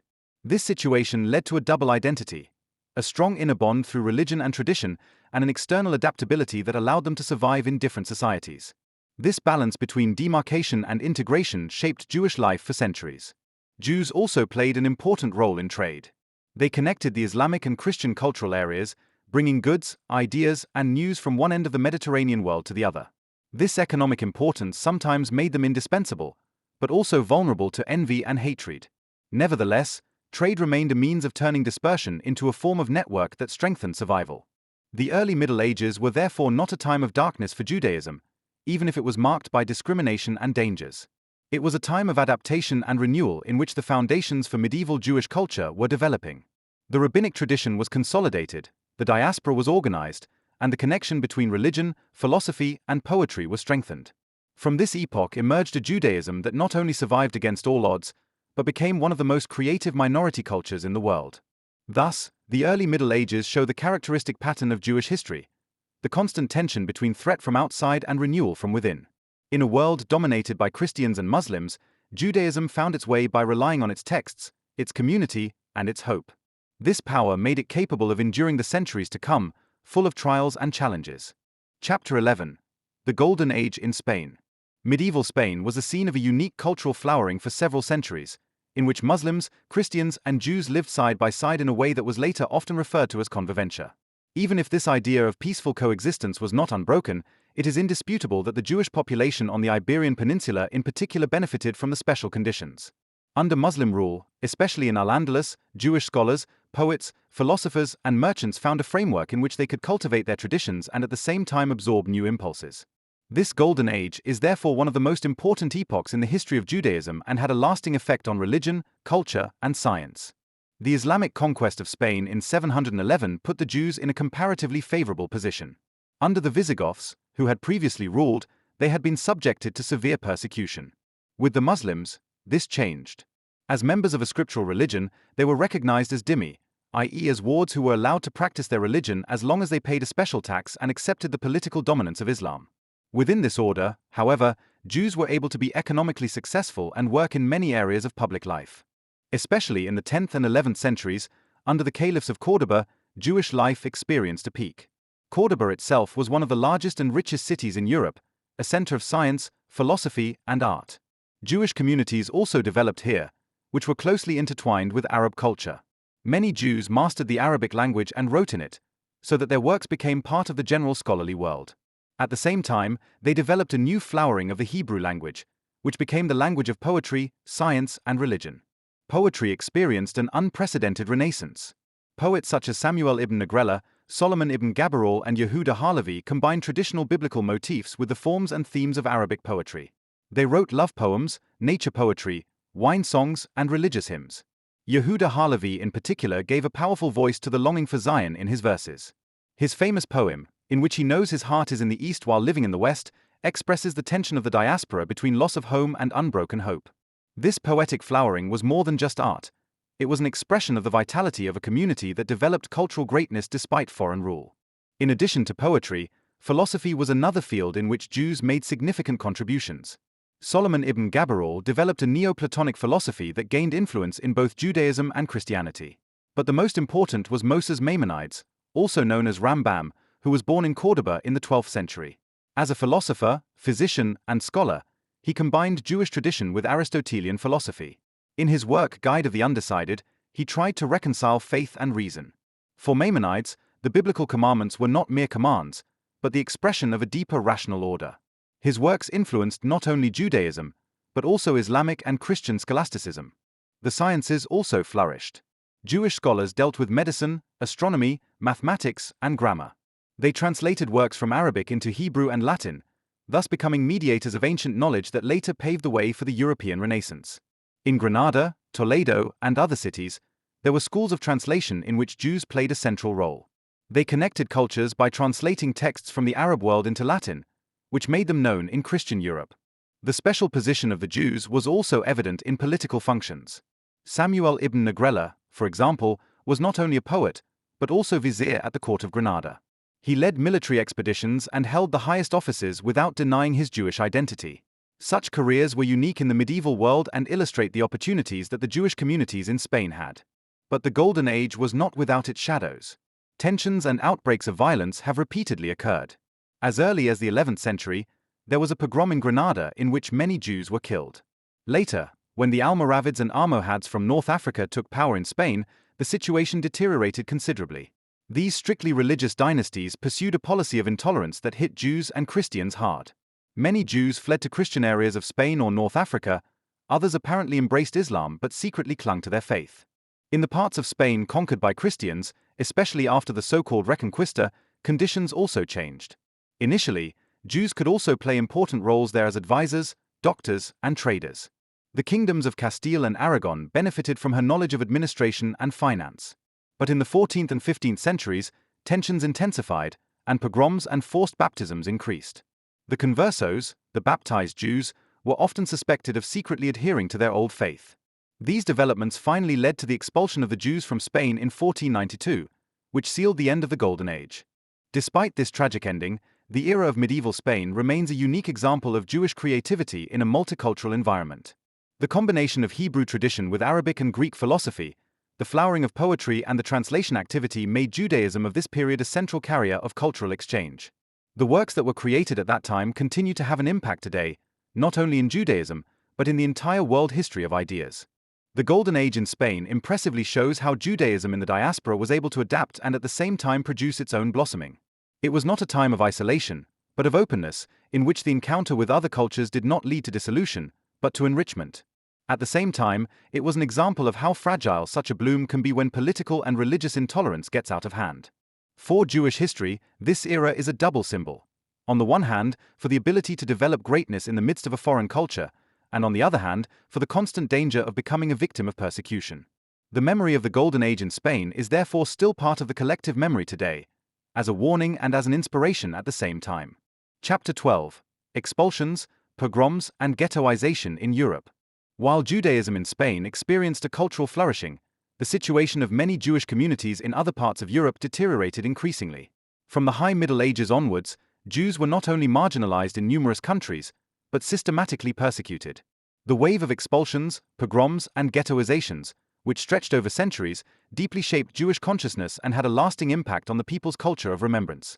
This chapter describes the history of the suffering of the Jews in Europe from the 12th to the 17th century, a time marked by destruction, discrimination, and violence, but in which structures that made it possible for Judaism to continue to exist also survived. As early as the 11th century, in the context of the Crusades, the first major massacres of Jewish communities in Central Europe took place. When the First Crusade began in 1096 to liberate Jerusalem from Muslim hands, the religious zeal of many crusaders was initially directed against the Jews in their own country. In the cities along the Rhine, Speyer, Worms, and Mainz, there were cruel pogroms in which entire communities were wiped out. Jews were given the choice of being baptized or suffering death. Many decided to die a martyr's death and thus entered the collective memory of Judaism. These events are considered the beginning of a long series of bloody persecutions that were to be repeated again and again. In the High Middle Ages, the situation was exacerbated by a series of anti-Jewish prejudices and legends that penetrated deep into Christian society. The accusation of deicide was particularly widespread. The Jews were considered those who had crucified Jesus and were therefore collectively condemned. In addition, there were accusations of ritual murder, according to which Jews allegedly killed Christian children in order to use their blood for religious rituals, as well as the claim of the host sacrilege that Jews desecrated consecrated wafers. These legends were unfounded, but they were nourished by preachers and popular narratives and led to new waves of violence. The plague pogroms in the 14th century had a particularly catastrophic effect. When the Black Plague struck Europe between 1347 and 1351 and killed millions of people, many were looking for scapegoats. Jews were accused of poisoning wells and paid with their lives for the fears of society. In numerous cities from Strasbourg to Basel, from Cologne to Vienna, Jewish communities were destroyed. Entire regions were cleansed of Jews, and many survivors fled to Eastern Europe, where they were comparatively better received. In addition to the pogroms, there were also systematic expulsions. Again and again, Jews were expelled from cities or entire countries, often after decades or centuries of living together. In England, this happened in 1290 under King Edward I, in France several times, finally in 1394, and in Spain in 1492, when the Catholic monarchs Ferdinand and Isabella ordered the expulsion. Jews were also repeatedly expelled from German territories, Italy, and smaller principalities. These expulsions meant the loss of home, property, and social position for those affected. Many had to flee to new countries, where they often experienced discrimination again. This created a lasting experience of insecurity that shaped Jewish existence. With ghettoization, exclusion finally took on an institutional form. The term ghetto was first used in Venice in 1516, where the Jewish population was forced into a separate quarter. From then on, the practice of letting Jews live in their own districts spread, which were often surrounded by walls and locked at night. These ghettos were subject to strict rules. Jews were not allowed to practice certain professions, had to wear special clothing, and lived in cramped conditions and poverty. At the same time, however, the ghettos also developed their own forms of community life. Synagogues, schools, and social institutions offered support, and within the walls a dense, religious culture emerged. Jews were also affected by discrimination in the Holy Roman Empire of the German nation. They were often under the protection of kings or princes, whom they regarded as chamberlains, i.e., as property that had to pay special taxes, but also enjoyed protection in return. However, this protective function was arbitrary and could be withdrawn at any time. While individual princes promoted Jews and used them as financial experts or traders, they were at the same time the target of popular anger and church agitation. This double position, indispensable and hated at the same time, made the life of the Jews a constant balancing act. Jewish existence in Europe during this epoch was therefore characterized by insecurity and violence, but it also gave rise to new forms of religious and cultural development. The Talmud remained the spiritual center, and a deep piety flourished in the communities. Rabbis such as Meir of Rothenburg or later the Maharal of Prague shaped religious life, while folk legends such as that of the Golem fired the imagination of the people. Even in the midst of persecution, the longing for salvation remained strong, and messianic hopes grew stronger. Many believed that the sufferings were only harbingers of the coming salvation. Another important aspect was migration to Eastern Europe. While Jews in Western Europe were increasingly expelled and deprived of their rights, they found comparatively more favorable conditions in Poland, Lithuania, and parts of Russia. The Polish kings granted them privileges that made trade and settlement possible. This created a significant Jewish population in Eastern Europe, which would become the largest in the world over the centuries. A culture of its own developed here, which later took shape in the Ashkenazi tradition with Yiddish, rich folklore, and intense religiosity. The pogroms, expulsions, and ghettos left deep wounds in the collective memory of Judaism. They reinforced the feeling of being a people in exile, hated by the world but supported by God. At the same time, they welded the communities closer together and made religious practice a place of survival. The Torah, the synagogue, and the rituals became a refuge in a hostile world. Thus, the era of medieval and early modern persecutions was, on the one hand, a time of darkness in which countless Jewish lives were destroyed. On the other hand, it was also a time of inner consolidation, in which Judaism proved its ability to survive under the most adverse circumstances. The ghettos, as oppressive as they were, became hotbeds of learning and piety. The expulsions led to new diaspora communities that further diversified Judaism. The pogroms left behind traumas that still shape Jewish remembrance culture today. During this time, Judaism learned to see itself as a people that is repeatedly pushed into foreign lands and yet retains its identity. At the same time, this experience prepared it for later catastrophes, especially the Holocaust. But even in the midst of persecution, the hope remained alive that the exile would one day end and that the return to Zion would take place. Chapter 13. Kabbalah and Jewish Mysticism. The history of Judaism is not only a history of law and tradition, but also a story of inner search, longing, and mystical experience. In addition to the clear structure of rabbinic law and scholarship, which ordered the everyday life of the communities, a deep spiritual current developed over the centuries: Kabbalah, Jewish mysticism. It was not born out of nothing, but grew out of biblical and rabbinic ideas that expressed the desire for direct access to God, for a deeper understanding of creation, and for an interpretation of the suffering of the world. Even in the Bible, there are elements that can be understood as the germ of mystical thinking. Visions of prophets such as Isaiah or Ezekiel seeing God in a heavenly throne hall, or the mysterious images of the book of Daniel, raised questions about the structure of heaven, the angels, and the divine presence. Mystical traditions also emerged in rabbinic times, such as the so-called Hekkelot and Merkabah texts, which dealt with journeys to heavenly palaces and ecstasies. These early currents laid the foundation for the later Kabbalah, even if they were initially cultivated by only a few initiates. The actual Kabbalah took shape in the Middle Ages, especially in the 12th and 13th centuries. In Provence, Spain, and later in other parts of Europe, scholars began to develop a complex system that interpreted all of reality in a mystical way. The central concern was the knowledge of God and his work in the world. Since God himself was thought of as an infinite, unknowable being, the Kabbalists searched for symbols and structures that would explain his emanation into the world. This gave rise to the concept of Sephiro, the 10 emanations or spheres through which divine reality unfolds. These Sephiro were depicted as a tree in which divine qualities such as wisdom, mercy, strength, or beauty are combined with each other. The Sephiro were not mere abstract concepts, but were understood as living forces permeating the universe. Man could influence this Sephiro through prayer, meditation, and the observance of the commandments, and thus contribute to the healing of the world. This gave religious practice a cosmic dimension. Every action, whether large or small, could strengthen or disturb the balance between the spheres. This idea gave life a deep meaning and made the individual a co-creator of the divine order. A key text of Kabbalah is the Sefer HaBahir, which appeared in southern France in the 12th century.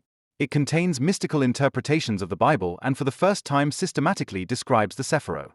Even more influential, however, was the Zohar, the Book of Splendor, which emerged in Spain in the 13th century. It was long attributed to the Tannaite Shimon bar Yochai from the 2nd century, but in fact it was probably written by Moses de Leon and other authors.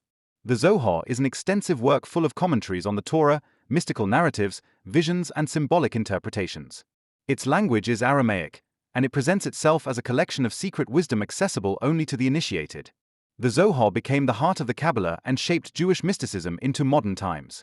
However, Kabbalah was never merely theoretical speculation. It had practical and spiritual goals. One of the central ideas is the concept of Tikkun Olam, the repair of the world.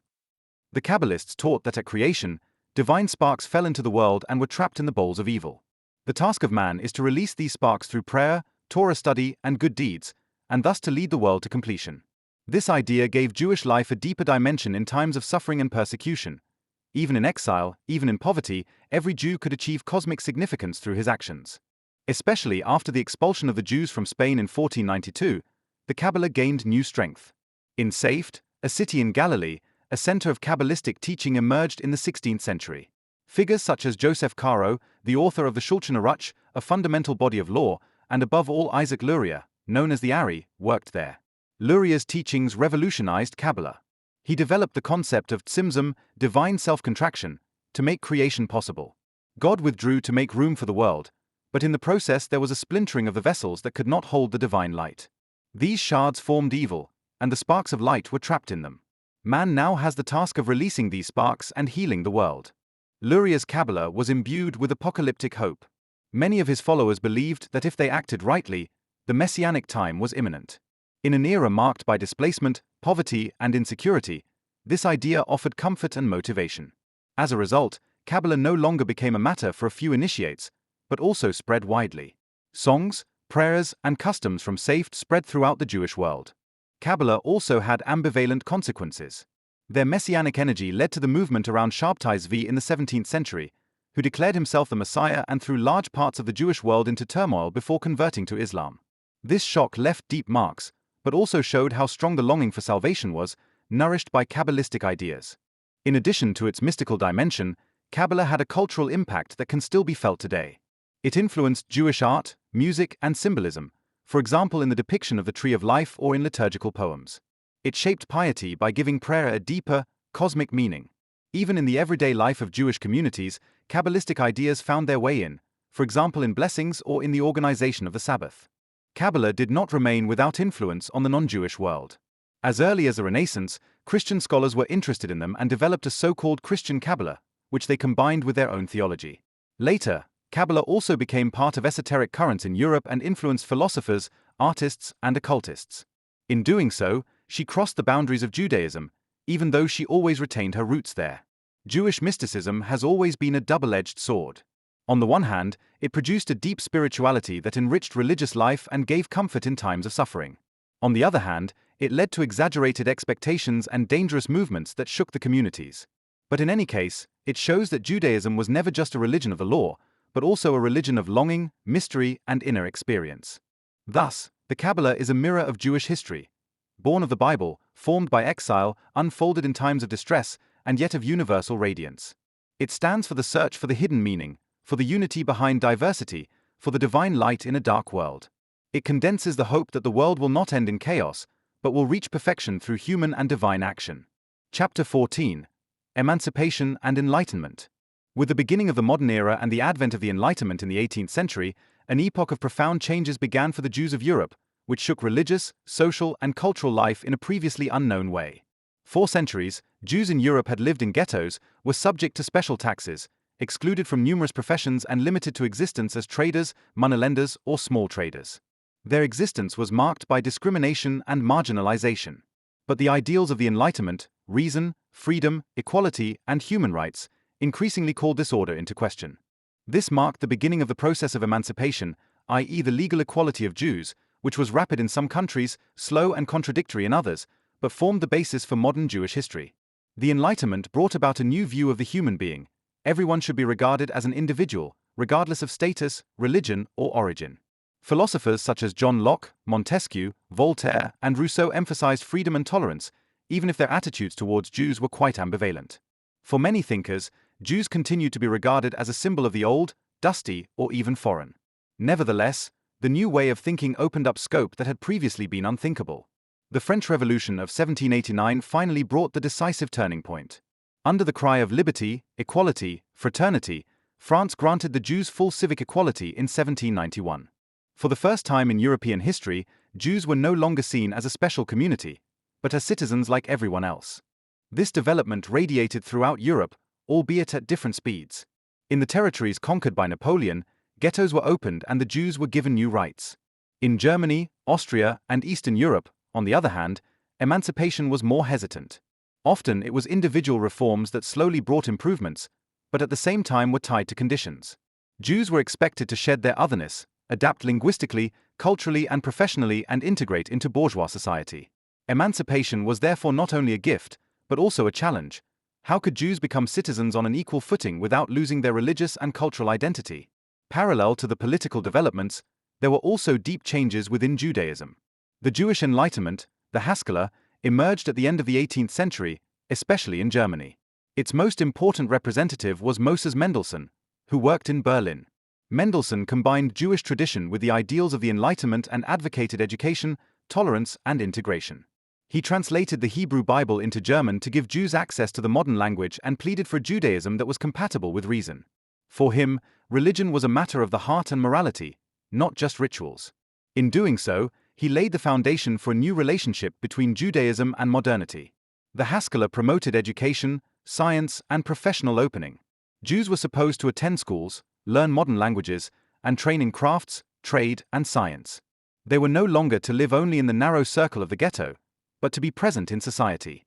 This led to a new class of educated Jews who made significant contributions to literature, philosophy, medicine, and art.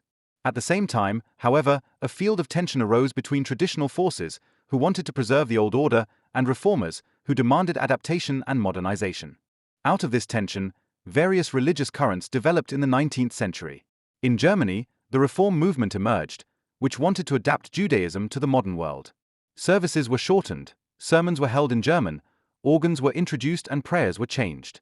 Ethics and morality were emphasized more strongly than ritual precepts, and Judaism was increasingly understood as a religion among religions, not as a national people. On the other hand, there were the Orthodox, who insisted on strict adherence to halacha, Jewish law. Between the two, the conservative movement formed, which sought to combine tradition and modernity. These inner Jewish debates showed that emancipation not only brought external rights, but also led to a profound reorientation within Judaism. Legal equality enabled Jews to enter new areas of society. Many became successful entrepreneurs, scientists, artists, and politicians. Jewish names can be found in music with composers such as Felix Mendelssohn Bartholdy, in literature with Heinrich Heine, in philosophy with Karl Marx, in medicine and science with Paul Ehrlich, Albert Einstein, and many others. For many Jews, the path into bourgeois society was an opportunity to develop their talents and find a place in modernity. But emancipation was by no means a straightforward process. Again and again, she encountered resistance. Many Christians saw the integration of Jews as a threat to their religious or national identity. In Germany, France, and Russia, anti-Semitism remained alive, albeit in a new form. It manifested itself less as religious hostility and more as a racist ideology that declared Jews to be invariably different. Thus, emancipation was accompanied by a paradoxical situation. The more Jews were integrated into society, the more clearly new forms of exclusion emerged. The development was particularly different in Eastern Europe. There, most Jews continued to live in traditional communities, the shtetl, under difficult social conditions. Pogroms, poverty, and state discrimination prevented comprehensive integration. At the same time, a culture of its own flourished there, shaped by Yiddish, religious scholarship, and later also by new movements such as Hasidism, which combined mysticism and popular piety. In contrast to Western Jews, who often wanted to assimilate, many Eastern European Jews held on to their collective identity. The Enlightenment and emancipation thus confronted Judaism with fundamental questions. Was it a religion like Christianity that could fit into the modern state, or was it a people with its own history, language, and culture that had to preserve its distinctiveness? This question remained unresolved and divided the Jewish world. It became the starting point for new movements, from Reform to Zionism to Orthodox backlash. The epoch of emancipation and enlightenment was thus a time of awakening and ambivalence. It freed the Jews from the narrow walls of the ghettos, opened doors to education, science, and culture for them, and made them co-creators of modernity. At the same time, it exposed them to new tensions, crumbled traditional certainties, and gave rise to new forms of anti-Semitism. It showed Judaism's ability to adapt while asserting its identity. Thus, this epoch remains in Jewish history as a double experience: the experience of liberation and the experience of the new uncertainty. In the Enlightenment, Jews learned to become citizens, and at the same time they learned that their equality always remained fragile. Out of this tension developed the great movements of modernity that still shape Judaism today. Chapter 15: Anti-Semitism in the 19th Century. The 19th century was a time of new beginnings for the Jews, but also a time of new threats. After centuries of discrimination, the ideals of the Enlightenment and the political upheavals caused by the French Revolution and Napoleon had paved the way for emancipation. In many European countries, Jews were granted civil rights, they were allowed to take up professions, attend universities, and participate in public life. Many took advantage of these opportunities, rose socially, and played a decisive role in shaping culture, science, and business. But this progress also evoked opposing forces. In the 19th century, traditional religious hatred of Jews increasingly transformed into a modern form of anti-Semitism, which was no longer solely religious, but also politically, socially, and racially motivated. This new enmity laid the dangerous foundation for developments that were to lead to the catastrophe of the Holocaust in the 20th century. Traditional Christian anti-Judaism had branded Jews as Christ killers for centuries. With the Enlightenment, this argument lost weight, but the rejection did not disappear. Instead, it changed and adapted to the new discourses of modernity. Now Jews were no longer excluded primarily because of their religion, but because of their supposed race or character. They were considered incorrigibly different, regardless of whether they were baptized or assimilated. This idea made anti-Semitism an even more dangerous ideology, as it resisted any integration. A decisive factor was the social and economic upheaval of the 19th century. With industrialization, urbanization, and the emergence of new social classes, many traditional orders began to falter. Jews who were involved in trade, banking, and professions in the private sector became visible symbols of change. Their successes in finance and industry fed envy and mistrust. In particular, the image of the Jewish banker or the usurer became an integral part of anti-Semitic propaganda. Names like Rothschild stood on the one hand for real economic power, and on the other hand for a projection screen on which fears and resentments were dumped. Anti-Semitic movements also gained ground in the political sphere. In France, the Dreyfus scandal at the end of the century showed how deeply rooted hatred was. Alfred Dreyfus, a Jewish officer, was falsely accused and convicted of spying for Germany in 1894. It was not until years later that his innocence was proven, but the trial revealed the massive anti-Semitic prejudices in the military, the judiciary, and the public. The affair divided French society, but also led to a counter-movement by intellectuals such as Émile Zola, who protested against injustice with his famous article J'accuse. In Germany, anti-Semitism manifested itself in many forms. On the one hand, Jews were largely emancipated here and made a significant contribution to culture, science, and the economy. On the other hand, political parties and associations emerged that openly advocated anti-Semitic programs. The Berlin court preacher Adolf Stoker founded the Christian Social Party and agitated against the alleged Jewish influence in society and the economy. The term anti-Semitism itself was coined during this time, among others by Wilhelm Marr, who published his work The Victory of Judaism over Germanism in 1879 and thus laid a new, pseudo-scientific basis for hatred. Jews were no longer only defamed religiously, but portrayed as an allegedly foreign racial threat to the national community. In Eastern Europe, too, especially in the Russian Empire, the life of Jews in the 19th century was marked by violence and oppression. Millions of Jews lived there, especially in the so-called settlement rayons in Poland, Lithuania, and Ukraine. They were concentrated in poor shtetls, were subject to strict living and occupational bans, and were repeatedly exposed to pogroms. State-tolerated or even encouraged excesses of violence destroyed entire communities and forced many Jews to flee. Hundreds of thousands emigrated to Western Europe or the United States, where they sought a new home. This massive emigration movement fundamentally changed the demographics of Judaism and laid the foundation for the large Jewish communities in the USA. Parallel to these threats, different reactions developed within Judaism. Some relied on complete assimilation, adapted to the majority society, and hoped to find acceptance as a result. Others adhered to the Orthodox tradition and defended their religious identity against all attempts at modernization. Still others looked for a third way by carrying out reforms without cutting off the roots. But the more the Jews integrated, the more often they were accused of being too powerful or too visible. Paradoxically, anti-Semitism was nourished both by the idea that Jews were backward and incapable of integration, and by the fear that they could become too successful and dominant. Another factor was the emergence of nationalist movements. In the 19th century, modern nations emerged that defined their identity through language, culture, and ancestry. Jews, who often lived across language and national borders, did not fit into this scheme. They were seen as a foreign body that didn't really belong to the nation. Even if Jews were patriotic, served in the armies, or were politically active, they remained suspicious. This created a climate in which Jews were repeatedly excluded despite legal equality. Zionism also developed in this field of tension. Theodor Herzl, a Viennese journalist, was influenced by the Dreyfus scandal and the anti-Semitic mood in Vienna. He came to the conclusion that the Jews would never achieve real equality in the European nations and that they therefore needed their own state. In 1897, he convened the First Zionist Congress in Basel, which laid the foundation for the political movement that later led to the founding of the State of Israel. Zionism was thus a direct response to the anti-Semitism of the 19th century, an attempt to solve the Jewish question not through integration but through national self-determination. The anti-Semitism of the 19th century was novel in many respects. He combined old religious prejudices with modern, pseudoscientific theories of race and biology. He used the social tensions of industrialization, fears of economic change, and nationalist currents to portray Jews as scapegoats.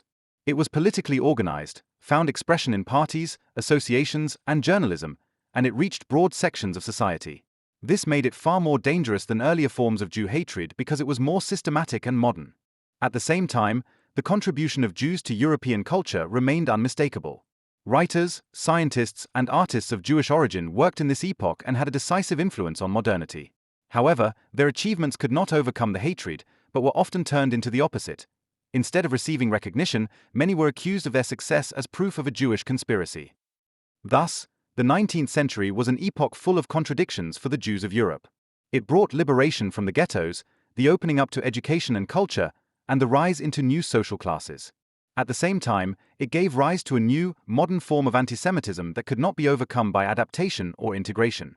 The tension between emancipation and exclusion, between progress and hatred, shaped the Jewish experience of this time. By the end of the century, it had become clear that while emancipation had opened up new possibilities, it did not offer definitive security. Antisemitism had changed, modernized, and politicized. It had become a constant threat that led Judaism into a new phase, the search for national self-determination that began with Zionism and was eventually to become a reality in the 20th century. Chapter 16. The Emergence of Zionism. The second half of the 19th century gave rise to a new, momentous movement for Judaism, Zionism. It was not born out of a vacuum, but grew out of a long history of exile, persecution, assimilation, and emancipation. For centuries, the Jewish people had lived in the awareness that they were a people without land, scattered in the diaspora, carried by the hope of returning to Zion. This hope was shaped by religion. It permeated prayers, songs, and rituals. But in the 19th century, it took on a new shape, no longer just as a messianic promise, but as a concrete political movement aimed at the establishment of a Jewish nation-state. Several factors contributed to this development. First, the ambivalent experience of emancipation. Jews were given rights in many European countries and were able to participate in social life, but they continued to be the target of anti-Semitic agitation. Pogroms in Eastern Europe, anti-Semitic parties in Central Europe, and scandals such as the Dreyfus affair in France showed that equality remained fragile. The more Jews tried to integrate, the more prejudices and resentments emerged. This experience led many to conclude that the Jewish question could not be solved through assimilation, but only through national self-determination.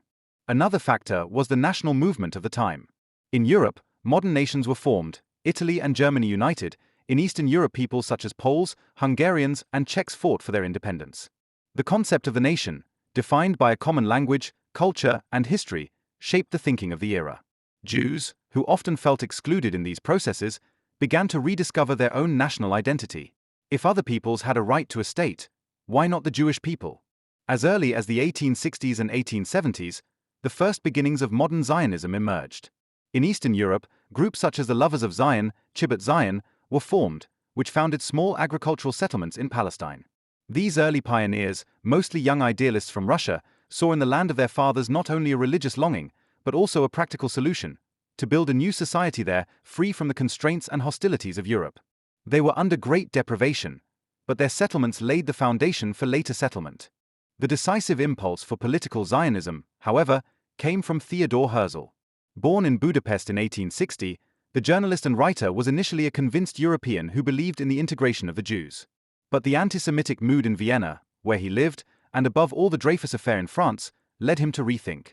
Herzl realized that anti-Semitism would not disappear through assimilation, but that Jews needed their own home. In 1896, he published his programmatic work, The Jewish State, in which he called for the establishment of a Jewish state. Herzl's arguments were not primarily religious, but political and rational. The Jews are a people like other peoples, and therefore they are entitled to their own land. Only in this way can they gain security, dignity, and a future. He saw Palestine as a preferred target, but was open to other areas as long as they met the needs. What was important to him was not so much the historical connection to the country as the political necessity of founding a state. A year later, in 1897, Herzl organized the first Zionist Congress in Basel. Delegates from many countries gathered there, who adopted a common platform. The goal of Zionism is the creation of a homeland for the Jewish people in Palestine that is secured under public law. Herzl himself noted in his diary that he had founded the Jewish state in Basel, even if it would take another 50 years for the world to recognize it. These words proved prophetic. Zionism was a multifaceted movement from the beginning. In addition to Herzl's political Zionism, which sought diplomatic recognition and international support, other currents developed. Ahad Ha'am's cultural Zionism emphasized the need for cultural and spiritual renewal. He saw the Jewish state not only as a refuge from persecution, but as the center of a new, self-confident Jewish culture. For him, The Hebrew language was the key to uniting the Jewish people spiritually. Another strand was labor or socialism Zionism, led by personalities such as Nachman Syrkin and Ber Borakov. They combined the idea of national homecoming with the construction of an egalitarian society. The agricultural collectives, the later kibbutzim, were an expression of this idea. The return to Zion was to bring about a new society not only politically but also socially, free from exploitation and injustice. Religious currents also formed. Religious Zionism, inspired by rabbis such as Abraham Isaac Kook, saw the return to the land of Israel as the fulfillment of divine promises. For him, Zionism was not a purely political project, but a step towards redemption. Many Orthodox Jews, on the other hand, rejected Zionism because they regarded the return to Zion as the task of the Messiah and considered human experiments to be presumptuous. Zionism also met with resistance within the Jewish world. Assimilated Jews in Western Europe feared that the movement would jeopardize their position and earn them the accusation of dual loyalty. Orthodox groups saw it as a threat to religious purity. Nevertheless, the movement grew rapidly, carried by the experiences of pogroms in Eastern Europe and by the fascination of finally having a concrete perspective for Jewish fate. The practical implementation began with the first large waves of immigration to Palestine, which were referred to as Aliyot. The first Aliyah in the 1880s brought mainly young pioneers from Eastern Europe who founded small settlements. The second Aliyah at the beginning of the 20th century reinforced this trend, bringing new settlements and the establishment of Hebrew institutions. In particular, the revival of Hebrew as a spoken language by Eliezer ben Yehuda was an epochal event. A liturgical language became a living everyday language that united the people. At the same time, Herzl sought diplomatic support. He talked to politicians, monarchs, and diplomats, looked for territories and negotiations. The most famous attempt was the British-Uganda offer of 1903, which envisaged a Jewish colony in East Africa. While Herzl saw this as a possible intermediate step, many Zionists rejected it, saying that only Palestine could be the real target. This dispute showed the tensions within the movement, but ultimately strengthened the bond with the land of the forefathers. Until the First World War, Zionism remained a comparatively small movement, but it steadily gained influence. He combined political demands with practical pioneering work, cultural renewal, and spiritual hope. The dream of a home in Zion gradually became more tangible. Zionism was a child of its time, born of nationalism, anti-Semitism, and emancipation, nourished by longing, tradition, and hope. It was not a unified movement, but a mosaic of different currents that ran together towards one goal: the return to Zion. Although he had many opponents, both outside and within Judaism, he laid the foundation for the dramatic developments of the 20th century, in which the dream was to become a reality. Thus, the emergence of Zionism marks a turning point in Jewish history. For the first time since antiquity, the Jewish people claimed to be a political subject again, with its own country and its own future. This marked the beginning of a new epoch that was to profoundly change the history of Judaism, but also world history. Chapter 17. The Holocaust and the Shoah. The Holocaust, called Shoah in Hebrew, represents the deepest abyss in the history of Judaism and all of humanity. It was not just a continuation of centuries-old anti-Semitism, but a radical, industrially organized extermination aimed at completely wiping out the Jewish people. Between 1933 and 1945, during the rule of the National Socialists in Germany and their allies in Europe, about 6 million Jews were murdered: men, women, children, old and young, without distinction. The Holocaust destroyed not only countless lives, but also centuries-old communities, cultures, and traditions. It left wounds that have not healed to this day and became the central event of modern Jewish identity. The roots of the Shoah go deep into European history. For centuries, anti-Jewish prejudices, religious stereotypes, and later racist ideologies had created a climate in which Jews were seen as scapegoats. In the 19th century, anti-Semitism had modernized and combined with pseudo-scientific racial theories. It was in this milieu that the National Socialist movement emerged, which came to power in Germany under Adolf Hitler from 1933 onwards. National Socialism combined radical anti-Semitism with totalitarian claims to power and aggressive expansionism. Jews were no longer regarded as fellow citizens, but as enemies of the people who were supposedly responsible for all evils and therefore had to be eradicated. Shortly after the seizure of power, the systematic disenfranchisement of the Jews began. The Nuremberg laws of 1935 deprived them of their civil rights, prohibited marriages between Jews and non-Jews, and defined Jewish people as foreigners. Step by step, they were pushed out of public life, from schools, universities, professions, associations. Boycotts, harassment, and acts of violence were part of everyday life. The Kristallnacht pogrom in November 1938 marked a new escalation. Synagogues were burned down, shops destroyed, thousands of Jews arrested. At this point, at the latest, it became clear that National Socialist policy was not only aimed at exclusion, but also at extermination. With the outbreak of World War II in 1939, the persecution took an even more radical course. In the German-occupied territories of Eastern Europe, Jews were forced to move into ghettos. Warsaw, Lodz, Krakow, and many other cities became places of isolation, hunger, and disease. In these ghettos, hundreds of thousands lived in confined spaces, cut off from care and medical assistance. Many died here of malnutrition and epidemics. But the ghettos were only an intermediate step on the way to annihilation. The invasion of the Soviet Union in 1941 marked the beginning of a new phase. The so-called Einsatzgruppen followed the Wehrmacht and murdered entire Jewish communities behind the front. In massacres such as the one in Babin Yar near Kiev, tens of thousands of people were shot dead in a single day.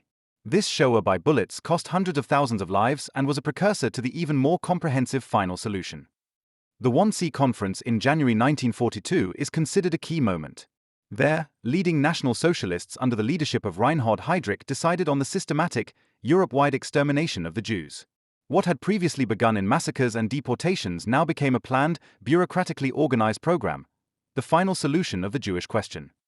Concentration and extermination camps such as Auschwitz-Birkenau, Treblinka, Sobibor, Belzec, Majdanek, and Chelmno became centers of mass murder. The dimension of this annihilation was unprecedented. People were deported in freight cars, transported under inhumane conditions, often without knowing where the journey was leading. In the camps, death awaited them in gas chambers, which were often disguised under the pretext of showers. The corpses were burned in crematoria, their hair, teeth, and belongings were used. The efficiency with which the murder was organized shows the monstrous perversion of technology and administration. But the Shoah was not only an industrial crime, but also an immeasurable human suffering. Families were torn apart, children were separated from parents, people were humiliated, tortured, forced to do forced labor. Hunger, fear, disease, and violence prevailed everywhere. Despite everything, there was resistance. Uprisings in ghettos like in Warsaw in 1943, revolts in the Sobibor and Treblinka camps, partisan groups in the forests of Eastern Europe. There were also acts of humanity in the camps themselves. People shared their last breadcrumb, held church services in secret, or kept diaries to preserve the truth. The end of the war brought the liberation of the survivors, but also the disclosure of the horror. When Allied troops reached camps such as Auschwitz, Bergen-Belsen, or Dachau, they came across images of horror: emaciated figures, mass graves, mountains of corpses. The world was shaken, but the survivors were left in the face of rubble. Entire families were wiped out, home communities destroyed, cultures destroyed. Many found no way to return to their old countries, where anti-Semitism often persisted. The Shoah had a fundamental impact on Judaism. She asked questions about God's presence, about the meaning of suffering, and about the survival of a tradition that was to be extinguished in such a targeted way. Theologians such as Richard Rubinstein spoke of the eclipse of God, while others such as Emil Fackenheim emphasized that Jews after Auschwitz had a 614th commandment, to continue living as Jews in order not to grant Hitler a posthumous victory. The Shoah also had far-reaching political consequences. It strengthened the Zionist movement, as it became clear that Jews had no security in the diaspora.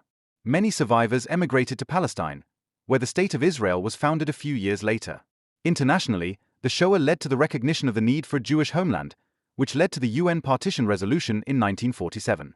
In addition, the Holocaust became a central theme of the culture of remembrance. Trials such as the Nuremberg trials or the Eichmann trial in Jerusalem made the crimes public. Museums, memorials, and literature, from Primo Levi to Elie Wiesel to Anne Frank's diary, preserved the voices of the victims. Never again became a warning that had an effect far beyond Judaism. But the Shoah is not only history, but remains a lasting present. It reminds us of the abysses of human violence and how dangerous hatred, ideology, and indifference can be. For Judaism, it has become part of its identity, an indelible trauma, but also a source of new strength and solidarity. The Holocaust was not explainable in the sense of justification, but it can be understood as a consequence of centuries of exclusion, combined with modern ideology and technical organization. It remains an unprecedented crime that must not be relativized. His remembrance obliges us not only to honor the dead, but also to stand up against any form of antisemitism, racism, and misanthropy. Thus, the Shoah marks the darkest chapter in the history of Judaism. It is a symbol of destruction and suffering, but also of survival and new beginnings. It has profoundly changed the relationship of Jews to the world, to God, and to themselves. And it remains a warning to all people, that human dignity is inviolable and that indifference to hatred and violence must never again be allowed. Chapter 18. Founding of the State of Israel. The founding of the State of Israel in 1948 was an event of historic significance that changed not only the Jewish people but also world history. It marked the fulfillment of a longing that had remained alive for thousands of years in prayers, songs, and hopes: the return to Zion. At the same time, it was the result of a political movement, Zionism, which had been developing since the late 19th century, and a direct response to the catastrophe of the Shoah, which had brought the Jewish people to the brink of annihilation. But the birth of Israel was not only triumph and fulfillment, but also the beginning of new conflicts, especially with the Arab world, which continue to this day. The foundations for the founding of the state were laid in the first half of the 20th century. Zionism had found a growing following since Herzl's time and had brought numerous Jewish immigrants to Palestine. The Balfour Declaration of 1917, in which the British government expressed its support for a national home of the Jewish people in Palestine, gave the movement international legitimacy. After World War I, Britain was given the mandate over Palestine, and Jewish immigration increased, especially in the 1920s and 1930s. New settlements, kibbutzim, cities like Tel Aviv, and a growing Hebrew culture testified to the building of a national society. But this process was not without resistance. The Arab population of Palestine, beginning to form in its own national identity, saw increasing Jewish immigration and land grabbing as a threat. There were violent clashes, such as the Arab riots of 1929, in which the Jewish quarter in Hebron was also destroyed. Tensions between Jews and Arabs intensified, and the British mandate was increasingly overwhelmed by the task of satisfying both sides. In the 1930s, under the pressure of the Arab revolts, Britain tried to restrict Jewish immigration, which had disastrous consequences for Jews in Europe during the Nazi era. The Shoah led to a dramatic aggravation of the situation. Millions of Jews had been murdered, and the survivors often found no home in Europe. Many refugees tried to reach Palestine, but British restrictions prevented this, and ships such as the Exodus with survivors on board were sent back, which caused outrage worldwide. The pressure on Britain grew, and the international community had to deal with the Jewish question. The United Nations took responsibility when Britain wanted to give up its mandate. In 1947, a UN Special Commission presented a partition plan. Palestine was to be divided into two states, one Jewish and one Arab, while Jerusalem was to be placed under international administration.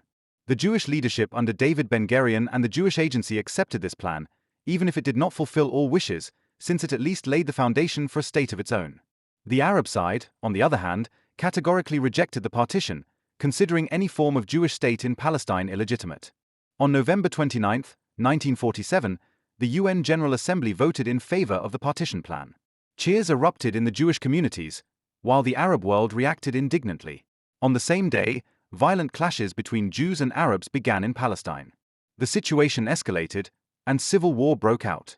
On May 14, 1948, the day the British mandate officially ended, David Ben-Gurion proclaimed the State of Israel in Tel Aviv.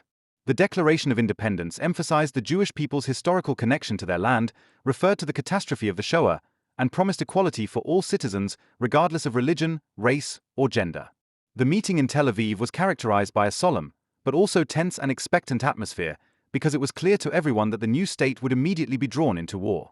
In fact, the very next day, the neighboring states of Egypt, Syria, Jordan, Lebanon, and Iraq declared war on young Israel. The War of Independence of 1948-49 was an existential struggle. Israel had barely equipped militias, but they stood firm through determination, organization, and international support, including from Holocaust survivors who immediately went into battle. Israel was able to hold its own against the numerically superior Arab armies and not only defend the territories allocated in the UN plan, but also conquer additional territories. Jerusalem was divided, the west under Israeli control, the east including the Old City under Jordanian rule. Hundreds of thousands of Arabs fled or were expelled. The Nakba, the catastrophe, as the Palestinians call this event, is still a central part of their memory today. The new state of Israel faced enormous challenges after the war. Hundreds of thousands of refugees had to be taken in, the economy had to be built up, and the institutions of a modern state had to be created. Immigration began on an unprecedented scale. Holocaust survivors from Europe, Jews from Arab countries who were increasingly persecuted or expelled there, and later Jews from all over the world came to Israel. In a short time, the population doubled and tripled. This gave rise to a society of enormous diversity, but one that also knew tensions, between Ashkenazi Jews from Europe and Sephardic and Mizrahi Jews from Arab countries, between religious and secular groups, between new immigrants and long-established pioneers. Despite all the difficulties, Israel managed to establish a stable democracy, with a parliament, the Knesset, an independent judiciary and free elections. The Hebrew language, which had once again become an everyday language, became the unifying element. At the same time, Israel developed a dynamic economy that relied on agriculture, and later on technology and science. Internationally, however, the situation remained tense. The Arab neighbors refused to recognize Israel, and more wars were to follow. The 1948 War of Independence was only the beginning of a long series of conflicts that continue to this day. But despite this threat, Israel grew and developed a new Jewish identity, self-confident, defensive, and based on its own statehood. The founding of Israel meant a profound turning point for Judaism worldwide. After centuries of diaspora, pogroms, expulsions, and finally the Shoah, there was now a sovereign Jewish state again. For many, this was the fulfillment of biblical promises, for others a political necessity. Israel became a place of refuge, the center of Jewish life and a symbol of survival and new beginnings. But the founding of Israel was also the beginning of an unresolved conflict with the Palestinians, whose own national aspirations were tragically curtailed by the new state. Thus, Israel's history has been marked by ambivalence from the very beginning. Triumph and tragedy, hope and conflict, new beginnings and unresolved wounds. Nevertheless, 1948 marks a unique moment in Jewish history. For the first time in almost 2,000 years, the Jewish people were again masters of their own land. The founding of the State of Israel was not only a political event, but a caesura that changed the self-image of Judaism. It closed an age of complete powerlessness and opened a new chapter of sovereignty. Chapter 19, Judaism in the Present. The present of Judaism is characterized by diversity, globalization, and a field of tension between tradition and modernity, between religious ties and secular identity, between diaspora and the State of Israel. After the catastrophes of the Shoah and the upheavals of the 20th century, Jews today have entered a world in which they are on the one hand legally equal in many countries, have cultural influence and have their own state, but on the other hand continue to be confronted with challenges such as anti-Semitism, assimilation, and internal tensions. Contemporary Judaism is not a unified entity, but a mosaic of the most diverse currents, geographical centers, and cultural forms of expression. A central point is the religious diversity within Judaism. While Rabbinic Judaism was the unifying basis for centuries, modernity has led to the emergence of different directions. Orthodoxy insists on strict adherence to halakha, Jewish law, and rejects far-reaching adjustments. In Israel as well as in the diaspora, Orthodox groups play a central role and are steadily gaining importance due to high birth rates. Within Orthodoxy, there are differences between modern Orthodoxy, which affirms integration into society, and the ultra-Orthodox current, which is more isolated. On the other hand, there are reform and liberal movements, which are particularly strongly represented in the USA and Western Europe. They emphasize the compatibility of Judaism and the modern world, attach importance to equality for women, often accept mixed church services, and see the commandments as adaptable guidelines, not as a rigid law. Conservative Judaism positions itself in between, which wants to combine tradition and reform by adhering to the halakha, but interpreting it flexibly. This plurality shows that Judaism today lives in many forms and no longer finds its unity through a uniform practice, but through common history and symbols. The State of Israel has become the central point of reference. It is home to about half of all Jews worldwide and shapes the self-image of Judaism like no other element. Israel is a place of refuge, a cultural center, but also a point of contention. Many Jews in the diaspora see Israel as the guarantee of the survival of the people, even if they do not live there themselves. At the same time, there are critical voices that question the policies of the state or alienate themselves from it. Nevertheless, Israel remains at the heart of modern Jewish identity, both through its successes in science, technology, and culture, as well as through its constant engagement with issues of security, religion, and democracy. At the same time, the diaspora is more alive than ever. Especially in the United States, where the largest Jewish community outside Israel lives, there is a dynamic development. There, Judaism is represented in all religious currents, from strictly orthodox to completely secular. Jewish culture, literature, art, and politics have a great influence. Many Jews no longer see themselves only as a religious community, but also as a cultural or ethnic group whose affiliation is expressed through tradition, language, food, music, or history. This diversity makes Judaism compatible with modern societies, but also carries the risk of assimilation. In many countries, the number of those who feel Jewish but no longer have any connection to religion or community is increasing. The memory of the Shoah is another central element of the present. It shapes the self-image of many Jews, both in Israel and in the diaspora. Museums, memorials, and days of remembrance keep the memory alive and pass it on to new generations. For many young Jews, coming to terms with the Shoah is a decisive experience that shapes their identity. At the same time, the question of how remembrance can be shaped when the last survivors are no longer alive is becoming more urgent. New forms of commemoration are developing here, from digital archives to artistic projects. Another area of tension is the relationship between religion and modernity. Many Jews live in liberal democracies where they enjoy full rights. At the same time, they are experiencing a new anti-Semitism that can emanate from right-wing as well as Islamist or left-wing circles. Synagogues are guarded. Attacks in Toulouse, Paris, Halle, or Pittsburgh show that Jews are still the target of hatred today. This anti-Semitism often expresses itself not only in religious or racist terms, but also in political codes, for example in sharp criticism of Israel, which becomes a blanket rejection of Jewish existence. Within Judaism, questions of identity and belonging play a major role. Who is Jewish? Is it the halacha that defines Jewish descent through the mother, or is it the individual confession? In Israel, this question is particularly explosive because it decides on citizenship and religious rights. In the diaspora, it arises above all in the context of mixed marriages, which have become very common in some countries. While some movements give liberal answers here, others insist on strict rules. This discussion reflects the tension between openness and demarcation that has always accompanied Judaism. Cultural creativity is also a hallmark of the present. Jewish literature, music, films, and art are present worldwide. From the Yiddish Renaissance to modern Israeli pop music, from films about the Shoah to Netflix series about Orthodox life, Jewish themes find a wide audience. On the one hand, this visibility contributes to strengthening self-confidence, but also makes Judaism a mirror of social debates. The diversity within Israel itself is particularly formative. Jews from over 100 countries live there, with different traditions, languages, and cultural backgrounds. The Mizrahim, Jews from Arab countries, have different experiences than Ashkenazim from Europe. Religious and secular ways of life stand side by side, often in conflict, but also in creative tension. This diversity makes Israel a laboratory of the Jewish present, in which questions of identity, religion, and modernity are renegotiated every day. Globalization reinforces these dynamics. Jews today are connected in networks worldwide, through digital media, exchange programs, conferences, and cultural events. At the same time, in a pluralistic world, Judaism is becoming one of many offers of identity. Some experience this as an enrichment, others as a threat. The challenge is to preserve the heritage of tradition while maintaining openness to the world. Judaism in the present day is therefore a kaleidoscope. It ranges from ultra-Orthodox communities that live in isolation in enclaves to completely secular Jews who define their identity only culturally. It lives in synagogues, in universities, in kibbutzim, in internet forums, and in art galleries. It is alive in Israel, in the USA, in Europe, Latin America, Australia, and increasingly again in countries from which Jews were once expelled. At the same time, the question of the future remains open. Will it be possible to bind young generations to tradition? Will Israel find a balance between Jewish character and democratic principles? Will it be possible to overcome anti-Semitism, or will it remain a constant shadow? These questions shape the present and show that despite all its achievements, Judaism is still in motion and confrontation today. In this way, contemporary Judaism is a mirror of its history, shaped by diversity, by the tension between preservation and change, by vulnerability and strength at the same time.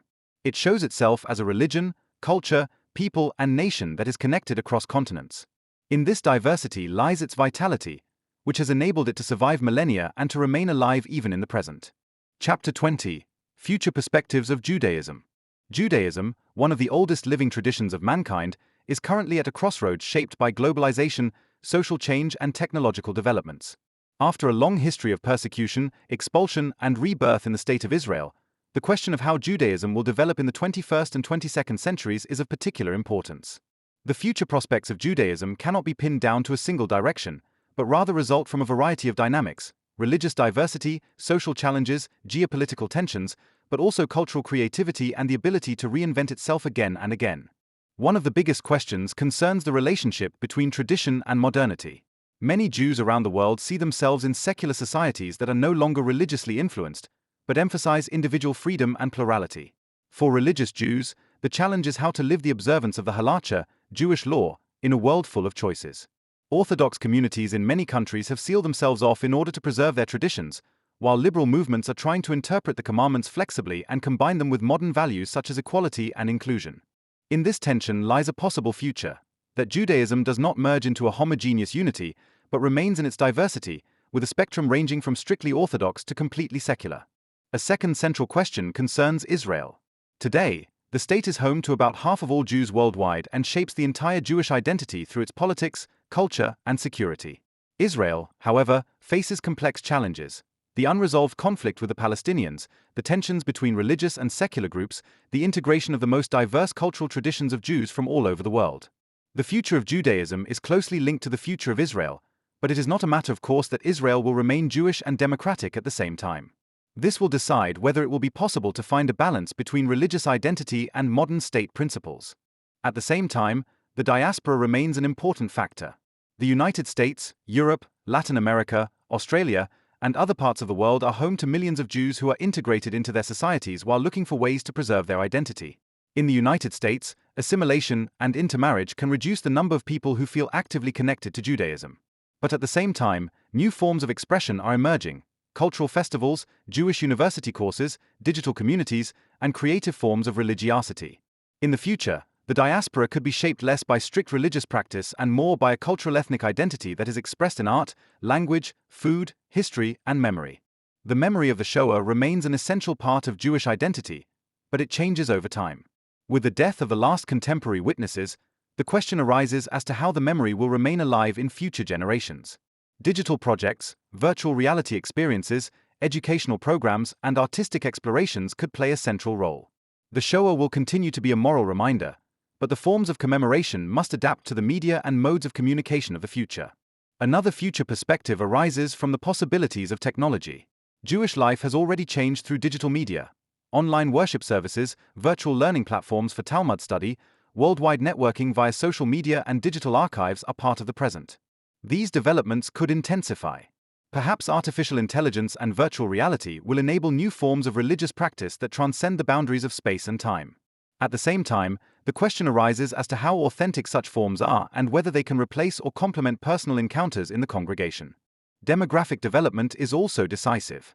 In the secular diaspora, some communities are shrinking due to assimilation, while in Israel and ultra-Orthodox communities, birth rates are high. In the long term, this could lead to Judaism being more strongly influenced by Orthodox currents. On the other hand, the creative power of liberal Jews in the US and Europe could produce new models that also have future potential. Anti-Semitism remains a threat. Despite all the progress and equality, Jews are still exposed to attacks today, whether by right-wing extremist ideologies, Islamist fanaticism, or by more subtle forms in political and social discourses. The future of Judaism therefore also depends on the ability to form alliances with other groups, to defend itself against hatred and at the same time to live one's own identity with self-confidence. Education, political participation, and international solidarity play a decisive role here. The cultural dimension of Judaism could be a unifying force in the future. Literature, music, film, art, and philosophy have always carried Judaism beyond the boundaries of religion. Works by Jewish artists and thinkers reach a worldwide audience and contribute to identity, even if they are not religiously influenced. This cultural appeal could help to make Judaism attractive to people who do not have a traditional approach. From a theological point of view, questions arise about the relationship between Judaism and the world. The idea of Tikkun Olam, the repair of the world, has taken on a new meaning in the present. Many Jewish groups are committed to social justice, environmental protection, and human rights. This ethical dimension could be a central way to anchor Judaism in the future, not only as a religion in itself, but as a voice in the global discourse on human responsibility. Interreligious dialogue will also remain important. In a globalized world in which religions are in contact with each other like never before, Judaism can build a bridge, both to the Abrahamic religions of Christianity and Islam as well as to other spiritual traditions. Dialogue can break down prejudices and at the same time help to position Jewish identity in a universal framework. The future of Judaism therefore depends on many factors: demographic development, political decisions in Israel, the ability of the diaspora to preserve identity, creativity in culture and theology, overcoming anti-Semitism, and openness to new technologies. Only one thing is certain: Judaism has proven time and again in its long history that it can change and at the same time remain faithful. It has survived times of exile, destruction, persecution, and new beginnings. This resilience is the strongest guarantee that it will continue to exist in the future. In a world that is changing rapidly, Judaism will continue to make a double movement, preserving its roots and adapting to new realities. It will manifest itself in many forms, religious and secular, traditional and modern, in Israel and in the diaspora. Perhaps the answer lies precisely in this diversity. Judaism does not have a single future, but many. And each of them contributes to the continuation of the ancient history of the Jewish people, not as a past, but as a living, open, and always surprising future.